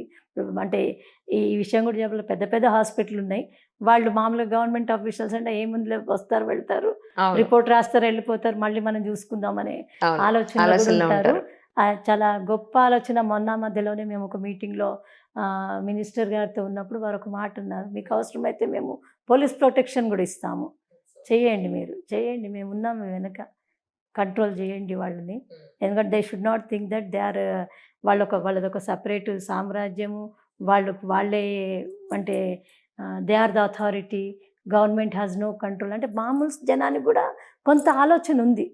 ఏంటంటే ప్రైవేట్ హాస్పిటల్ని గవర్నమెంట్ కూడా కంట్రోల్ చేసే పరిస్థితి ఉందో లేదో అనేది, కానీ మేము చేస్తున్నాం అది.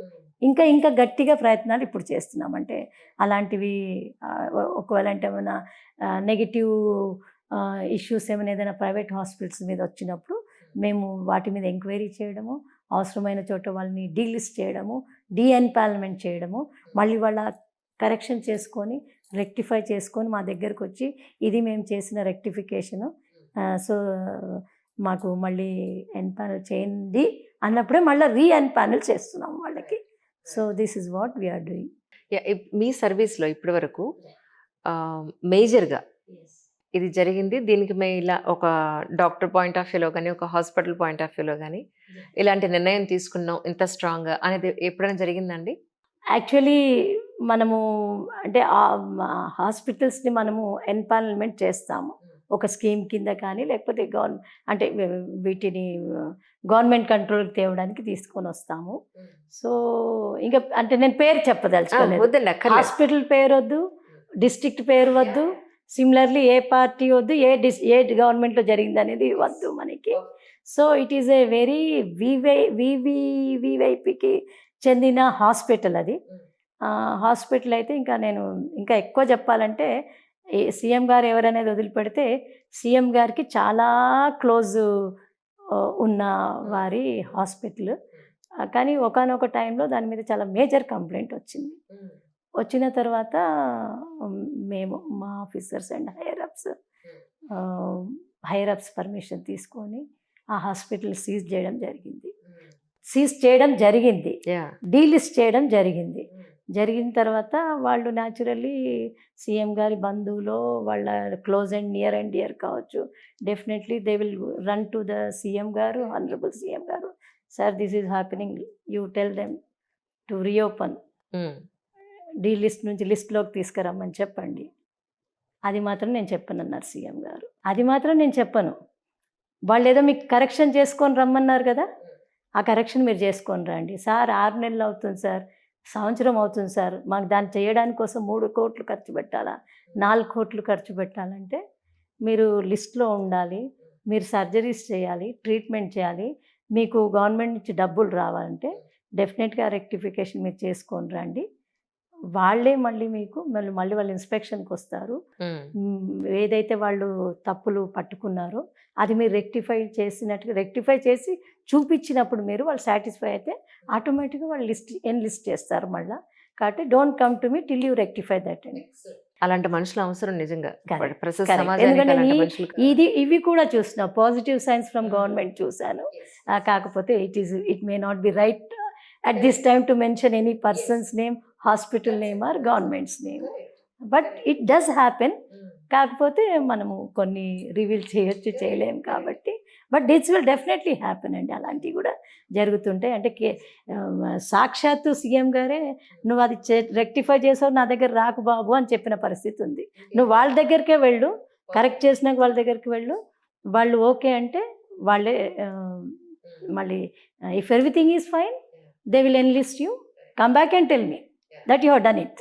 సినిమాల్లో చెప్పినట్టు మా చిన్నప్పుడు ఒక 30 ఏళ్ల క్రితం ఆ హాస్పిటల్కి వెళ్తే కిడ్నీ పోయింది ఇవన్నీ కథలుగా వినేవాళ్ళం. అండ్ సినిమాల్లో మానవ అవయవాల అక్రమ తరలింపు ఇవన్నీ చూపిస్తూ ఉంటారు కదా, నిజంగా అవి గవర్నమెంట్ హాస్పిటల్ తిరిగే అవకాశం ఉంటుందా? లేదండి. డే ఇన్ డే అవుట్ అంతా కూడా మనకి so much staff will be there. అంతమంది డాక్టర్లు, నర్సింగ్ స్టాఫ్ అక్కడ అంతా ఉంటారు. ఎక్కడో ఒకళ్ళిద్దరు పనికి మనలు ఉంటే అది how people will love that. అలాంటిది జరగడానికి ఆస్కారం ఉండదండి, అసలు ఉండదు. అలాంటివి జరగడానికి ఉండదు, జనరల్గా జరగదు. కాకపోతే కొన్ని భయాలని పేషెంట్ అటెండెన్స్లో ఉంటారు. ఒక్క రూమర్ స్ప్రెడ్ చేస్తే అలా జరిగిందంటే కానీ వీళ్ళు ముందు భయానికి గురవుతారు. వాళ్ళు ఇంకా 4 కలిపించి చెప్పడంతో కొంత పెల్మెల్ జరుగుతుంది. కానీ అంత ఎక్స్ట్రీమ్కి వెళ్ళి గవర్నమెంట్ హాస్పిటల్లో జరగడం. ఎందుకంటే ఆర్ఎంఓ ఉంటారు అక్కడ, మెడికల్ సూపరింటెండెంట్ ఉండి సూపర్వైజ్ చేసినాక ఆర్ఎంఓ రౌండ్ ద క్లాక్ ఉంటారు 24 hours. ఆయన కింద డ్యూటీ డాక్టర్స్ ఉంటారు, మిగతా డాక్టర్స్ కూడా ఉంటారు, ఇంత అదనపు సిబ్బంది ఎంతోమంది ఉంటారు, nursing staff. Day in day out ఉన్నప్పుడు ఒక పేషెంట్తోని ఒక మిస్చీఫ్ చేసే, మ్యానిపులేట్ చేసే అవకాశం ఒకళ్ళు తీసుకున్నా there is second person to point out. అవును. So less scope, I will say, no scope అనకపోతే very scanty scope, less scope to do such things. So it will నా ఉద్దేశం, నాకైతే అలాంటి దృష్టిలో రాలేదు. రీసెంట్గా పోలీస్ డిపార్ట్మెంట్లోకి ఒక పర్టికులర్ జెండర్ని చాలామంది ట్రాఫిక్ కానిస్టేబుల్స్గా తీసుకున్నారు రేవంత్ రెడ్డి గారు.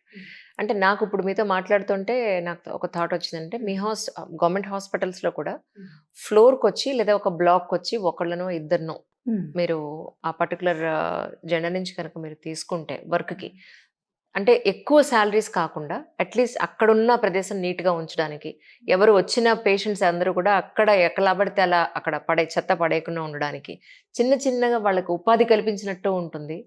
ప్లస్ ఇక్కడ హాస్పిటల్స్ కూడా బాగుపడతాయి కదా, అంటే ఎక్కువ బడ్జెట్ గవర్నమెంట్ కూడా పెద్దగా ఏమవుదు, అలా ఏమన్నా ఎప్పుడైనా ఆలోచించారా? మీరు కేవలం చిన్న పనులకు వాళ్ళని అంటున్నారు. యాక్చువల్గా ఇప్పుడు నేను మంచిగా మీకు ఇంకా వివరంగా చెప్తా ఆ లెక్కలో.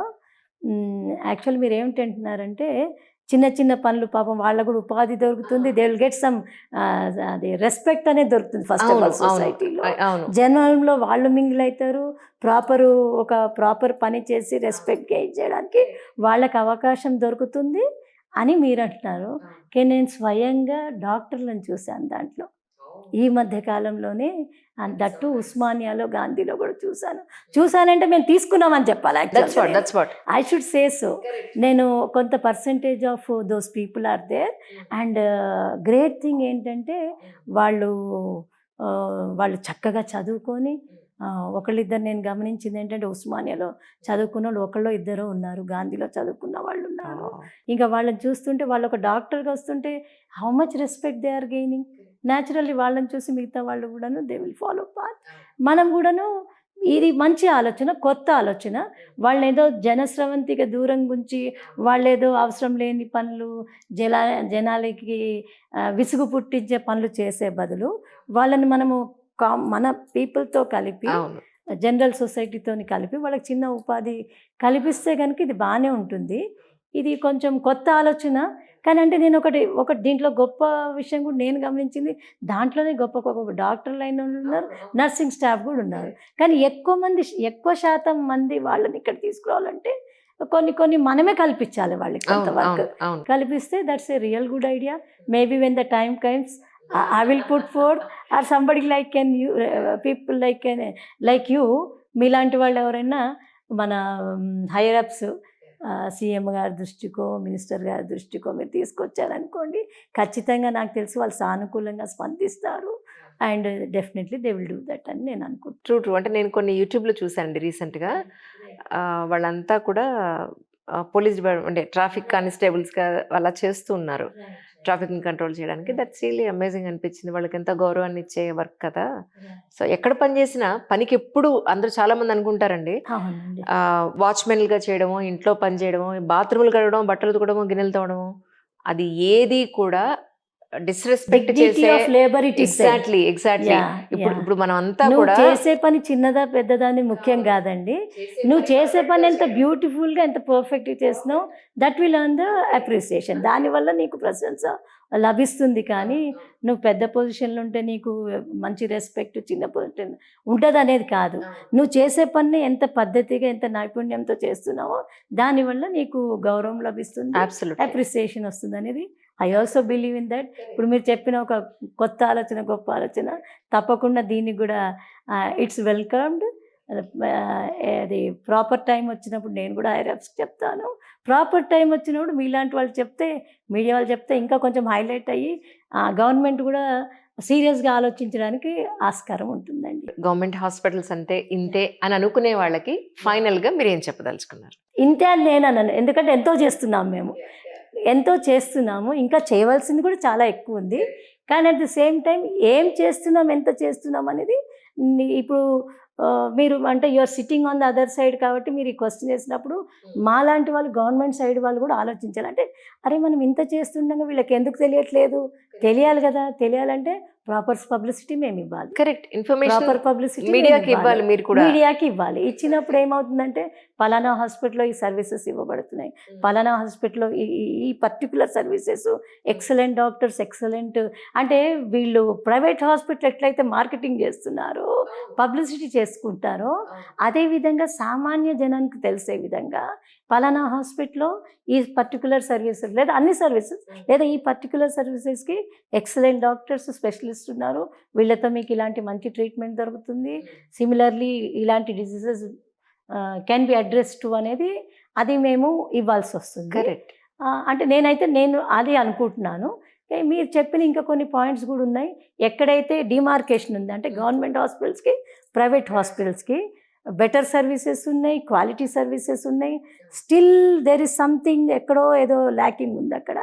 ఆ ల్యాక్యూనని పూరించాలంటే ప్రైవేట్ హాస్పిటల్కి సమానంగా మనము ఎదగాలి. జనాన్ని ఇంకా మనల్ని ఎక్కువ మంది అంటే ఇప్పటివరకు మనము BPL population, lower middle class people మన దగ్గరకు వస్తున్నారు. మీరు అన్నట్టుగా upper middle class, higher class ఎప్పుడు వస్తున్నారంటే సెకండ్ ఒపీనియన్ కోసమో లేకపోతే ట్రీట్మెంట్ ఎలాగుంటుంది తెలిసిన వాళ్ళు అంటే, so they will come, others may not come. అలా కాకుండా మిగతా వాళ్ళు కూడా వచ్చే విధంగా ఆ ఫెసిలిటీస్ పెంచాలి మనం. అంటే ఎక్విప్మెంట్ వైజ్గా వీఆర్ గుడ్ ట్రూలీ స్పీకింగ్. అంటే వీఆర్ గాట్ రైట్ నౌ మనకి సఫిషియెంట్ హై ఎండ్ ఎక్విప్మెంట్ ఉంది, సర్జరీ కానివ్వండి, మంచి డ్రగ్స్ ఉన్నాయి, సప్లై ఉంది, మంచి డాక్టర్లు ఉన్నారు. కానీ కొంత ఏమి జరుగుతుంది, నాకు ఈ హాస్పిటల్కి వస్తే నాకు దొరికే సర్వీస్ ఏంటంటే కాస్త హైజీన్ మెయింటైన్ చేసి, హైజీన్ ఒకటి మెయిన్గా మెయింటెనెన్స్ ఆఫ్ హైజీన్ అనే అంబియన్స్కి నేను వెళ్ళట్లేదు. ఎందుకంటే ముందు హైజీన్ స్టార్ట్ అయితే ఆటోమేటిక్గా అంబియన్స్ నిదానంగా స్టార్ట్ అవుతుంది అనేది ఉద్దేశం. కాబట్టి తప్పకుండా మేము కూడా యాక్చువల్గా we have started doing that. మీకు చెప్పినట్టుగా త్వరలోనే మీరు ఆ రిజల్ట్స్ కూడా చూస్తారు. అప్పుడప్పుడు మీడియాలో పేపర్స్లో వస్తూ ఉంటుంది ఏంటంటే పర్టికులర్ ఒక హాస్పిటల్లో ఇంత పెద్ద సర్జరీ జరిగింది, ఇది ఇప్పటివరకు జరగని సర్జరీ అని చాలా బాగా సర్జరీ గురించి అలాగే జరిగిన అద్భుతం గురించి చాలా డీటెయిల్గా ఇస్తుంటారు. అలానే గవర్నమెంట్ హాస్పిటల్స్లో జరుగుతున్న రిఫార్మ్స్ గురించి కూడా మీరు మాకు చెప్పినప్పుడు ప్రజలకి చేరవేసే అవకాశం మాకు కూడా ఉంటుంది. తప్పకుండా so let me know whenever you say, definitely will come to your place, will cover that this thing. Yes. అయితే ఇంకొక మంచి మాట ఇందాక మీరు అన్నారు, అదేమిటంటే అరుదైన శస్త్రచికిత్సలు చికిత్సలు ఎప్పుడైతే జరుగుతాయో అప్పుడు గవర్నమెంట్ వారు ఆ హాస్పిటల్ వాళ్ళు అనౌన్స్ చేస్తారు, ఇలాంటిది rare surgery we have done, మేము చేసాము అనేది చెప్తూ ఉంటారు. కాకపోతే ఒక విషయం ఏంటంటేనండి, ఎక్కడో వాళ్ళు రోజు ఎన్నో చేస్తారు అటువంటి వాళ్ళు నిజం మాట్లాడితే, కానీ ఎక్కడో రేర్గా అంటే 1 or 2 the major ones which they అలా బయటకు వస్తూ ఉంటుంది. అలా బయటకు వస్తుంది. వాళ్ళు కూడా ఆ టైంలో వాళ్ళు అనౌన్స్ చేయడం జరుగుతుంది. అదొకటి జరుగుతుంది. ముఖ్యంగా మనం గాంధీ హాస్పిటల్ గురించి మాట్లాడుకున్నప్పుడు, మీరు బహుశా గాంధీ హాస్పిటల్ వైపు వెళ్ళారో చూసారు లేదో నాకు తెలీదు. ఆ మధ్యకాలంలో అది ఒక కొత్త బిల్డింగ్ ఏర్పాటు చేయడం జరిగింది. దాదాపుగా అది 10 అంతస్తుల బిల్డింగ్. అన్ని రకాల ఫెసిలిటీస్ అక్కడ ఉన్నాయి, అన్ని రకాల స్పెషాలిటీస్ అక్కడ ఉన్నాయి. ఎంతోమంది డాక్టర్లు, నర్సింగ్ స్టాఫ్, పెద్ద ఎత్తున అక్కడ large number of staff are there giving lot of service to the patients. అంటే హైలీ ఎక్విప్డ్ ఆల్సో, అంటే ఎంతో క్రోర్స్ వర్త్ చేసే ఎక్విప్మెంట్ కూడా, సర్జరీకి సంబంధించిన ఎక్విప్మెంట్. అదెందుకు మీకు ఫర్ ఎగ్జాంపుల్ ఎక్స్రే మెషిన్లు ఉన్నాయి, మిగతా మెషిన్స్ ఉన్నాయి, అల్ట్రాసౌండ్ స్కాన్ మెషిన్స్, ఇవన్నీ కూడా లక్షల కోట్ల ఖరీదు చేసే ఎక్విప్మెంటు తెచ్చిపెట్టడం జరిగింది బిల్డింగ్ స్టార్ట్ అయ్యాక. So there is updation in the equipment part also. So అది కూడా మీరు ఎప్పుడైనా అవకాశం ఉంటే ఒకసారి చూడండి మీరు తప్పకుండా. So you will not feel that it is a government hospital. Definitely అంత చక్కటి అరేంజ్మెంట్ అక్కడ అదే గాంధీ హాస్పిటల్లో ఉంది. మిగతాయి కూడా అవి మెల్లగా మేము అన్నీ కూడా ఇంప్రూవ్ చేయడానికి ప్రయత్నం చేస్తున్నామండి. ఇంకొక చిన్న విషయం మీకు చెప్పాలి, ఇక్కడ చాలామందికి తెలియని విషయం కూడా, పబ్లిసిటీ జరిగింది కూడా అందరి దృష్టిలో వచ్చిందో లేదో నాకు తెలియదు. గాంధీ హాస్పిటల్ అన్నప్పుడు ఇంకో విషయం కూడా నాకు గుర్తొచ్చింది. జనరల్గా మనకు తెలియంది కాదు, ఇన్ఫర్టిలిటీ ప్రాబ్లమ్స్ ఏవైతే ఉమెన్లో ఉంటాయో చాలామంది చాలా ఖర్చు చేసుకోవడం జరుగుతుంది. ముందేమో 2-3 years ట్రయింగ్, 3-4 years అంటే just wait and see, 2-3 years or 4 years, తర్వాత 3-4 years ఏమో ట్రయింగ్, తర్వాత స్పెండింగ్ లాట్ ఆఫ్ మనీ. ఇవన్నీ జరగంగా ఎక్కువ శాతం మనకు ప్రైవేట్ క్లినిక్స్లోనే వెళ్ళడము, ఎక్కువ ఖర్చు పెట్టడము, అది 50-50% ఛాన్సెస్ కావడము జరిగిన చోట్ల జరుగుతుంది, జరగని చోట్ల ఎవరు మాట్లాడారు. That is one issue. కానీ right now we're proudly wheels, చాలా గర్వంగా ఇప్పుడు మేము చెప్పుకోగలం, గవర్నమెంట్ గర్వంగా చెప్పుకోగలిగిన ఒక స్కీమ్ ఏదైతే అక్కడ తీసుకొచ్చామో, IVF సెంటర్ ఓపెన్ అయిందండి అక్కడ, ఎక్కడండి? గాంధీ హాస్పిటల్లోనే. అయితే ఇది నేను చక్కగా ఇప్పుడు మేము టీవీ ముఖంగా తప్పకుండా మీ ఛానల్ ముఖంగా, అంటే సిగ్నేచర్ స్టూడియోస్ ఛానల్ ముఖంగా నేను చెప్తున్నాను. అలాంటి ఏదో అంటారు సంతాన సాఫల్యం కొరకు తిరిగే వాళ్ళు ఎవరైతే ఉంటారో చాలా మంది, వాళ్ళు ఎన్నో లక్షలు ఖర్చు పెట్టుకున్నాం కూడా it may or may not succeed. అలా కాకుండా ఇక్కడ మనకి ఎక్స్పీరియన్స్ డాక్టర్స్ ఉన్నారు, ప్రొఫెసర్ లెవెల్ డాక్టర్స్ ఉన్నారు, గైనకాలజిస్ట్, ఇంకా మిగతా కూడా స్పెషలిస్టులు, దానికి ఇన్ఫర్టిలిటీ స్పెషలిస్టులు అక్కడ ఉన్నారు. సో అటువంటి వాళ్ళు తప్పకుండా అసలు మీకు పైసా ఖర్చు లేకుండా, ఎక్కువ ఖర్చు లేకుండా మీకు అక్కడ కంఫర్టబుల్ ట్రీట్మెంట్ జరుగుతుంది. మీరు కూడా ఎవరైనా ఉంటే గైడ్ చేయండి అటువంటి. తప్పకుండా అండి. ఇది ఒకటి నేను ఇందాక మీరు అడిగినప్పుడు నేను ఆలోచించాను. I think this is the right thing. It will చాలా మందికి ఇది హెల్ప్ అవుతుంది. మీ వాట్సాప్ స్టేటస్లు చూస్తూ ఉంటాను నేను అప్పుడప్పుడు, చాలా సేయింగ్స్ అన్ని పెడుతూ ఉంటారండి. విమెన్ హెల్త్ గురించి మీరు చాలా ఐ థింక్ చాలా బాధపడుతూ ఉంటారని అనిపించింది. వీళ్ళు ఏమైపోతారేమో అన్న పాయింట్ ఆఫ్ వ్యూలో ఏంటి మీ కన్సర్న్ ఏంటో తెలుసుకోవచ్చా నేను? ఒకటేమో నేను మెడికల్ అండ్ హెల్త్ డిపార్ట్మెంట్లో ఉన్నాను, ఇంకోటేమో నేను ఆఫీసర్ని. ఆఫీసర్ అనే కంటే I'm a women officer right now. I'm N women officer. Women officer కన్నా ఉందే ఐఎమ్ ఏ ఉమెన్. దీంట్లో ఈ 3 కలగలిపితే ఒక ప్రత్యేకమైన విషయము మెడికల్ అండ్ హెల్త్ డిపార్ట్మెంట్లో చెప్పవలసిన విషయం ఏంటంటే, almost 70% to 80% of the staff are women employees only. మనకి మెడికల్ అండ్ హెల్త్ డిపార్ట్మెంట్లో మాలాంటి ఆఫీసర్లు ఒక 50 మంది 100 మంది, మా అంటే ఒక 400-500 మంది హయ్యర్ లెవెల్లో ఉంటారు. కానీ మనకి మేజర్ గ్రౌండ్ వర్క్ చేసేవాళ్ళు, ఫర్ ఎగ్జాంపుల్ నర్సింగ్ స్టాఫ్ కానివ్వండి, పారామెడికల్ స్టాఫ్ కానివ్వండి, డాక్టర్లో కొంచెం ఈక్వల్ అవును, షేర్, ఉంటుంది. ఈక్వల్ పర్సంటేజ్ ఉండొచ్చేమో, కానీ when compare to nursing staff and paramedical staff, వీళ్ళు ఎక్కువ కూడా ఉమెన్ ఎంప్లాయీస్ ఎక్కువ మంది ఉంటారు. అయితే వీళ్ళందరూ కూడా డే ఇన్ డే అవుట్ వాళ్ళు పేషెంట్కి సర్వీస్ ఇస్తుంటారు, మన సర్వీస్ మర్చిపోతారు. పేషెంట్కి హెల్త్ కేర్ ఇస్తారు, మన హెల్త్ గురించి మర్చిపోతారు. Yeah. అంటే అలాంటి వాళ్ళని నా దగ్గరికి వచ్చేవాళ్ళని చాలామందిని అంటే నేను యాజ్ అన్ ఆఫీసర్గా గమనించడం జరిగింది. తర్వాత ఒక ఉమెన్ ఆఫీసర్గా వాళ్ళ వంక చూసినప్పుడు ఇదేంటబ్బా వీళ్ళు ఇంతమంది పేషెంట్స్కి వీళ్ళు హెల్త్ కేర్ టిప్స్ చెప్తున్నారు, వీళ్ళ హెల్త్ వీళ్ళు పట్టించుకోరు.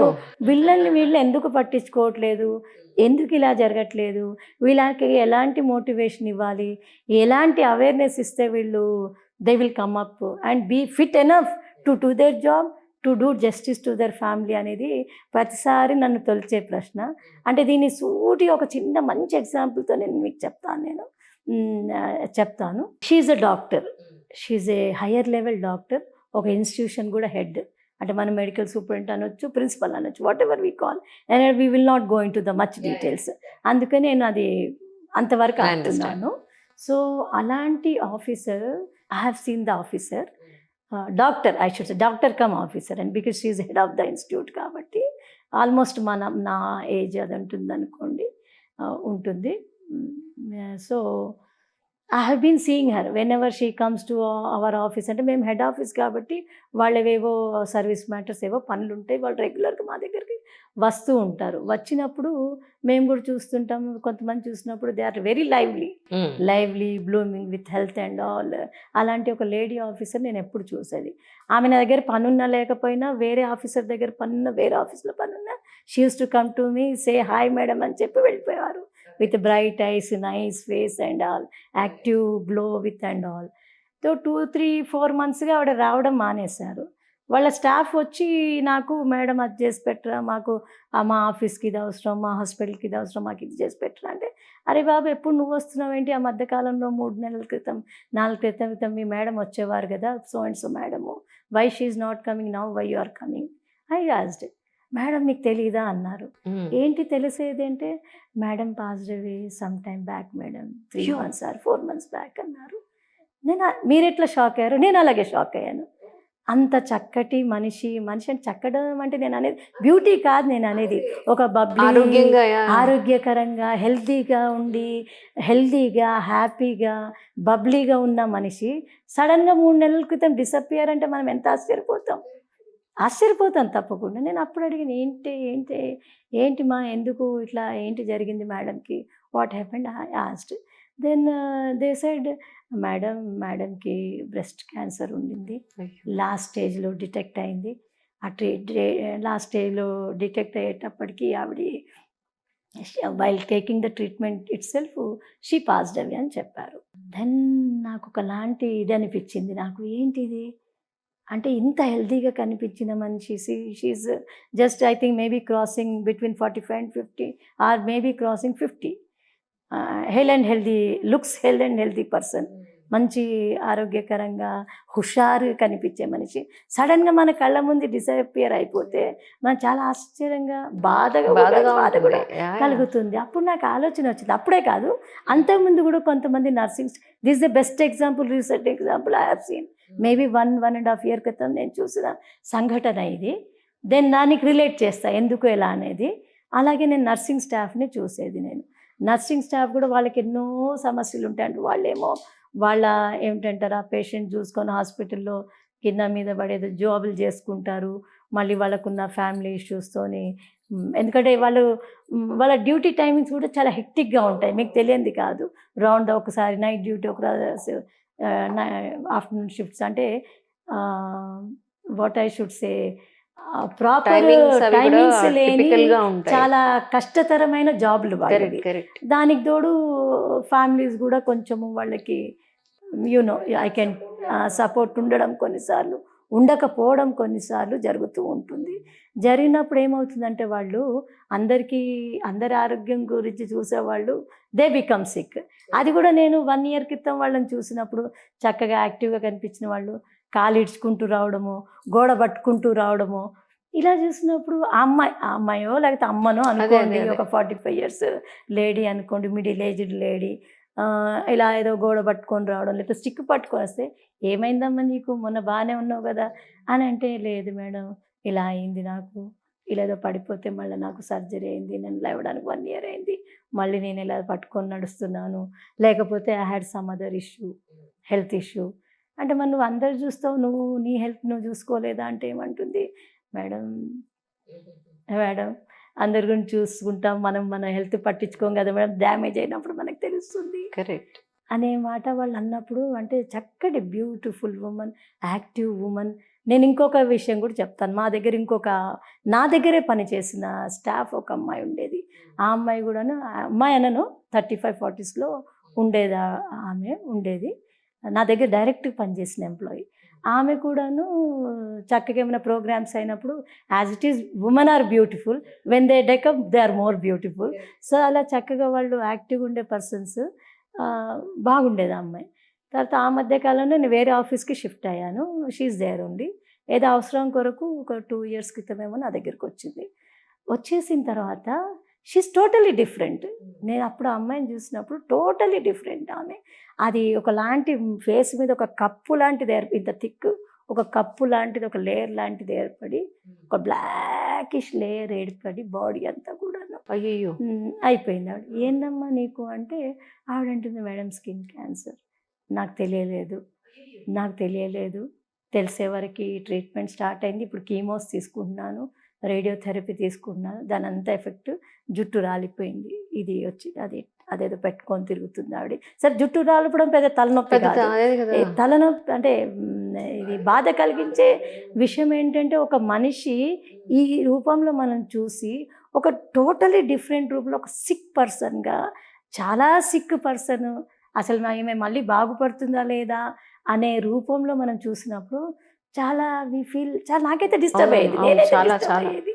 నేనైతే చాలా డిస్టర్బ్ అయ్యేది. ఆలోచించి, ఇదేంటబ్బా, వీళ్ళు హెల్త్ డిపార్ట్మెంట్లు ఉన్నారు, ఎంతోమంది ఆరోగ్యం గురించి వీళ్ళు చూస్తున్నారు, వీళ్ళ గురించి వీళ్ళు ఎందుకు ఆలోచించుకోవట్లేదు అంటే, వాళ్ళే కాదు మనం కూడా ఆలోచించుకోవాలి అనేది నాకు కూడా వచ్చింది. నేను ఎంతోమంది గురించి, మనం ఇల్లు చూసుకుంటున్నాము, బయట ఆఫీస్ చూసుకుంటున్నాము, హైయర్ రెస్పాన్సిబిలిటీ చూసుకున్నాము. It becomes our duty to keep our cells fit and fine.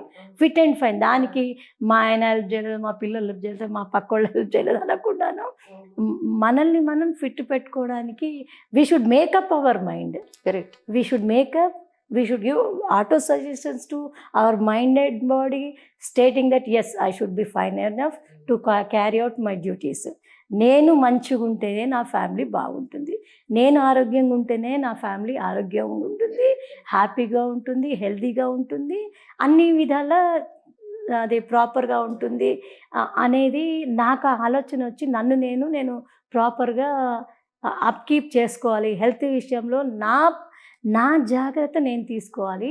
ఆ విషయం మనము మన తోటి మహిళలకి చెప్పాలి ఖచ్చితంగా అనేది ఈ ఆలోచన నాకు వచ్చిందండి. నిజం మాట్లాడితే, ఒక ఉమెన్ ఆఫీసర్గా నా కింద స్టాఫ్ని కానీ, నా ఈక్వల్ లెవెల్ ఆఫీసర్స్ని కానీ నేను చూసినప్పుడు, స్వయంగా నా కళ్ళతో నేను ఎంతో యాక్టివ్గా ఆరోగ్యకరంగా సడన్గా సిక్ అయిపోయి, సడన్గా అసలు మనము ఈ ప్రపంచాన్ని వదిలిపెట్టి పోయిన వాళ్ళని నేను చూశాను within short span of time.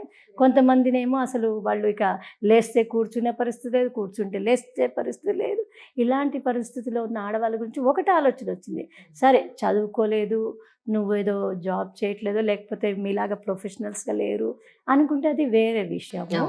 సరే, వాళ్ళకి తెలియదు, కొంత భయము, కొంత ఫైనాన్షియల్ ఇండిపెండెన్స్ లేదు.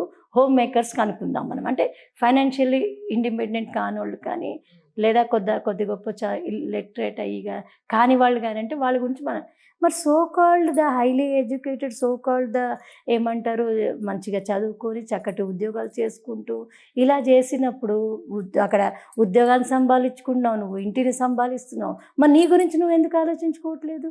ఆ లేడీని, ఆమెకి అవేర్నెస్ తేవాలి, మనం కూడా సెల్ఫ్ అవేర్నెస్ తెచ్చుకొని మనం కూడా ఫిట్ అండ్ ఫైన్గా ఉండడానికి మనం కూడా ట్రై చేయాలి అనేది నాకు ఆలోచన వచ్చిన దాని మీద I tried propagate in various manners speaking. అంటే ఈ విషయంలో నేను ఒక చిన్న విషయం కూడా మీకు చెప్పాలి.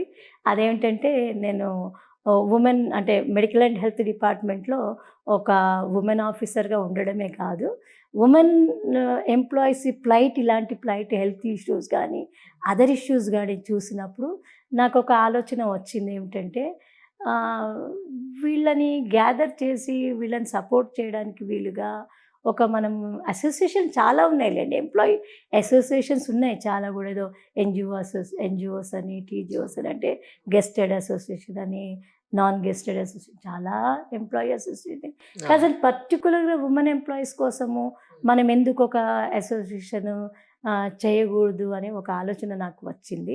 దానికి సపోర్ట్గా చాలామంది నా కొలీగ్స్ కానివ్వండి, నా దగ్గర పనిచేసే వాళ్ళు కానీ, వాళ్ళు నాకు సపోర్ట్ చేశారు. మేడం మీరు చేయండి, మీకు మేమందరం సపోర్ట్గా ఉంటాము, దీని ద్వారా మనం అవేర్నెస్ తెద్దాము, అన్ని విధాల అవేర్నెస్, అంటే వాళ్ళకి సర్వీస్ మ్యాటర్స్ ఉంటే ఉమెన్ ఎంప్లాయీస్కి వాళ్ళకి మనం సపోర్ట్ చేద్దాం, క్లియరెన్స్కి. అదేవిధంగా అదర్ ఇష్యూస్ ఉన్నా సపోర్ట్ చేద్దాం, హెల్త్ ఇష్యూస్ ఉంటే అవేర్నెస్ తీసుకుందాం. అవేర్నెస్ ఇచ్చినా కూడా still they are following some issues there, వాళ్ళకి ఎలాంటి సపోర్ట్ మనము ట్రీట్మెంట్ పార్టా, ఇంకొక రకమైన సపోర్టా, ఏ రకమైన సపోర్ట్ అయినా మనం ఇవ్వడానికి ముందుకు వద్దాం మేడం అంటే, అప్పుడు మేము మా ఆలోచనల ఈ రూపమే ఏమిటంటే, మేము ఒక అసోసియేషన్ని ఫామ్ చేయడం జరిగింది. దానికి ఏంటంటే Telangana medical and health women empowerment association. ఈ ఉమెన్ ఎంపవర్మెంట్ అసోసియేషన్ అనేది ఫామ్ చేసిన దానికి ఆలోచన ఏమిటంటే, మామూలుగా ఎంప్లాయీస్కి వెల్ఫేర్ అసోసియేషన్స్ అని ఉంటాయి, NGO welfare non gazetted welfare association, gazetted welfare association, nurses welfare association. కానీ we wanted to empower the woman. Enough of welfare కొద్ది గొప్ప వాళ్ళు చూసుకుంటారు, మనం కూడా చూస్తాం, but now is the need for the women to get empowered. So వాళ్ళని empower చేయాలంటే ఐ థింక్ దేర్ నీడ్స్, మీరు అన్నట్టుగా ఇందాక మోటివేషన్, అవేర్నెస్ ఇవ్వాలి, మోటివేషన్ ఇవ్వాలి. ఈ రెండు పనికి రాకున్నప్పుడు సపోర్ట్ కూడా ఇవ్వాలి. అంటే we need to form a group, we should support them అనేది ఒక ఆలోచన వచ్చి ఈ విధంగా ఆ అసోసియేషన్ స్టార్ట్ చేయడం జరిగినప్పుడు I'm the founder president for that association, I'm the state president for that association. I got a beautiful association. అయితే అంటే ఇక్కడ చిన్న విషయాలు కూడా మీకు చెప్పాలి, అంటే ఉమ్మని మేము ఏ విధంగా సపోర్ట్ చేస్తున్నాము, తర్వాత హెల్త్ విషయంలో కూడా ఏ విధంగా మేము సపోర్ట్ ఇస్తున్నాం అనేది గవర్నమెంట్ తరఫు నుంచి, డిపార్ట్మెంట్ తరఫు నుంచి కూడా కాకుండాను, otherwise also how we're supporting అనేది now I want to put forth in front of you. అది ఏ విధంగా అంటే, ఒకటేమో వర్క్ ప్లేస్లో వాళ్ళకి ఎలాంటి ఇబ్బంది జరిగినా కూడాను, మెయిన్గా ప్రాబ్లమ్స్ ఏముంటాయండి ఉమెన్ ఎంప్లాయీస్కి. సో అలాంటి ప్రాబ్లమ్స్ వాళ్ళు ఫేస్ చేసినప్పుడు సాల్వ్ చేసే పొజిషన్ మనం కాదు, ప్రాపర్ అథారిటీకి మనం ఎస్కలేట్ చేసి ఆ ఇష్యూస్ సాల్వ్ చేసే విధంగా చేయడము. It may be service matter, non service matter. అయితే దీంట్లో ప్రత్యేకమైన అజెండాగా చేర్చింది మేము ఏమిటంటే, ఉమెన్ హెల్త్ మీద మనం వర్కౌట్ చేయాలి. దాని గురించి మేము ఏం చేసామంటే, డిపార్ట్మెంట్లో కూడా కొన్ని మేము హెల్త్ క్యాంప్స్ పెట్టడం జరిగింది, మెడికల్ క్యాంప్స్ పెట్టడం జరిగింది. అది మెడికల్ క్యాంప్స్ ఇవి అంటే ఇది డిపార్ట్మెంట్ జరిగేది ఒక ఇష్యూ అండి, మనం ఇప్పటిదాకా డిపార్ట్మెంట్ గురించి మాట్లాడుకున్నాం. కానీ ఇప్పుడు as a women what we can do for women empowerment, what we can do for women health.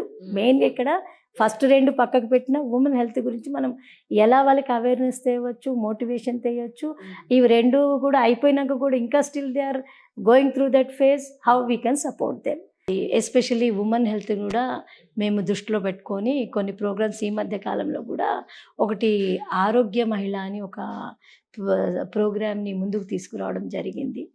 దానికి కొన్ని పిహెచ్సిస్ని కూడా హైదరాబాద్ మళ్ళీ చుట్టుపక్కల కొన్ని డిస్ట్రిక్ట్స్లో కూడా మేము స్టార్ట్ చేయడం జరిగినప్పుడు మేము దీంట్లో జనరల్ స్క్రీనింగే కాకుండాను మేజర్ ఏవైతే ఆడవాళ్ళకి ఈ మధ్య కాలంలో సంభవిస్తున్నటువంటి క్యాన్సర్ మరణాలు వీటిని దృష్టిలో పెట్టుకొని వీటి స్క్రీనింగ్ కూడా, though it is a costly investigations, వాటిని కూడా దృష్టిలో పెట్టుకొని ఆ స్క్రీనింగ్ ప్రిలిమినరీ స్క్రీనింగ్ చేసి హయ్యర్ సెంటర్కి మేము రెఫర్ చేస్తున్నాము. So that also we're trying to take care of the women health in particular. So ఇంకొక మళ్ళీ coming back to my association activities, దీంట్లో మేము మెయిన్గానేమో యంగ్ ఉమెన్ అయితే కనుక both mental and physical health ఇష్యూస్ని దృష్టిలో పెట్టుకొని మెయిన్గా ఇప్పుడు యంగ్ గర్ల్స్ అంటే కనుక ఎక్కువగా వాళ్ళకి ఇవి అంటే సూసైడల్ టెండెన్సీస్, సూసైడ్ అటెంప్ట్స్ ఏవైతే ప్రేరకాలుగా ఉపయోగిస్తాయి చూడండి, లైక్ అదే examination fear, examination failure, love failure, ఇటువంటివన్నీ కూడా మనకి చాలా చిన్న విషయాలు కనిపించు కానీ వాళ్ళ ప్రాణాంతకంగా సంభవిస్తుంది అది. సో అదే పెద్ద సమస్య కాబట్టి చివరికి వాళ్ళు ప్రాణాల మీద కూడా తెచ్చుకున్నారు కాబట్టి కౌన్సిలింగ్ సెషన్స్ కూడా మేము దీని ద్వారా ఇవ్వడం జరుగుతుంది. మళ్ళీ ఇంకొక ప్రత్యేకంగా కొన్ని చోట్ల ఎక్కడైతే ఎవరైతే సమ్ ఎన్జిఓస్ కానివ్వండి, సమ్ ఏరియాస్లో వాళ్ళు రిక్వెస్ట్ చేసినప్పుడు మేము ప్రత్యేకంగా ఎందుకంటే ఈ మధ్య కాలంలో cancer rate women especially breast cancer and cervical cancer rates పెరగడం వల్ల that women feel shy to go to hospital due to this. అలాంటిది ఏమైనా చిన్న సస్పిషన్ ఉన్నా, చిన్న ఇబ్బంది ఉన్నా కూడా ఏదో కడుపు నొప్పో కాలు నొప్పి ఉన్నప్పుడు వెళ్ళినంత సులువుగా వీళ్ళు హాస్పిటల్కి వెళ్ళరు, మొహమాట పడతారు, సిగ్గుపడతారు. అటువంటి వాళ్ళకు కూడా వాళ్ళ డోర్ స్టెప్స్ దగ్గరికి లేదా వాళ్ళ నియరెస్ట్ ఏరియా దగ్గరికి వెళ్ళి మనము క్యాంప్స్ చేసి మనము హైలీ ఎక్విప్మెంట్తో వాళ్ళకి, అంటే బయట మీకు ప్రైవేట్ హాస్పిటల్కి వెళ్తే దాదాపుగా ఒక మ్యామోగ్రఫీ టెస్ట్ చేస్తే మినిమం 5,000 to 6,000 అమౌంట్ పడుతుంది. ప్యాప్స్మియర్ టెస్ట్ చేస్తే 3,000 to 4,000 పడుతుంది. అలాంటిది మేము డిఫరెంట్ ఆర్గనైజేషన్స్తోని హాస్పిటల్తో కొలాబరేట్ అయ్యి మేము free of cost nearly 12,000 to 13,000 worth investigations మేము వాళ్ళకి చేసి ఆ విధంగా ఉమెన్ హెల్త్ని సపోర్ట్ చేస్తున్నాము, మోటివేషన్ చేస్తున్నాం, అవేర్నెస్ ఇస్తున్నాము అండి. ఇట్స్ ఆల్ అబౌట్ మీ ఇంట్రెస్ట్ ఉమెన్ హెల్త్ మీద. Yeah, definitely. అయితే చివరిగా మోస్ట్ ప్రాబబ్లీ వాట్సాప్ స్టేటస్ అన్నారు కాబట్టి అదొకటి, if you give me time I will say about that also. ఇప్పుడు నేను కూడా చాలా మామూలుగా నేను ఫ్రీ టైం ఉన్నప్పుడు నేను కూడా అందరిలాగానే రీల్స్, వాట్సాప్లు, ఫేస్బుక్లు అన్నీ చూస్తుంటాను. దాంట్లో వాట్సాప్లో కొన్ని మెసేజెస్ వస్తుంటాయి. చూసినప్పుడు మన లో మూడ్ ఉందనుకోండి, ఒక్కసారి బ్రైట్ అయిపోతుంది. మనది ఏదో ఒక డిప్రెస్డ్ మూడ్ ఉంటాము, ఉండగానే అరే నిజమే కదా, today it may a big problem but tomorrow it may not be so why not me be optimistic అనేది వస్తుంది మనకి.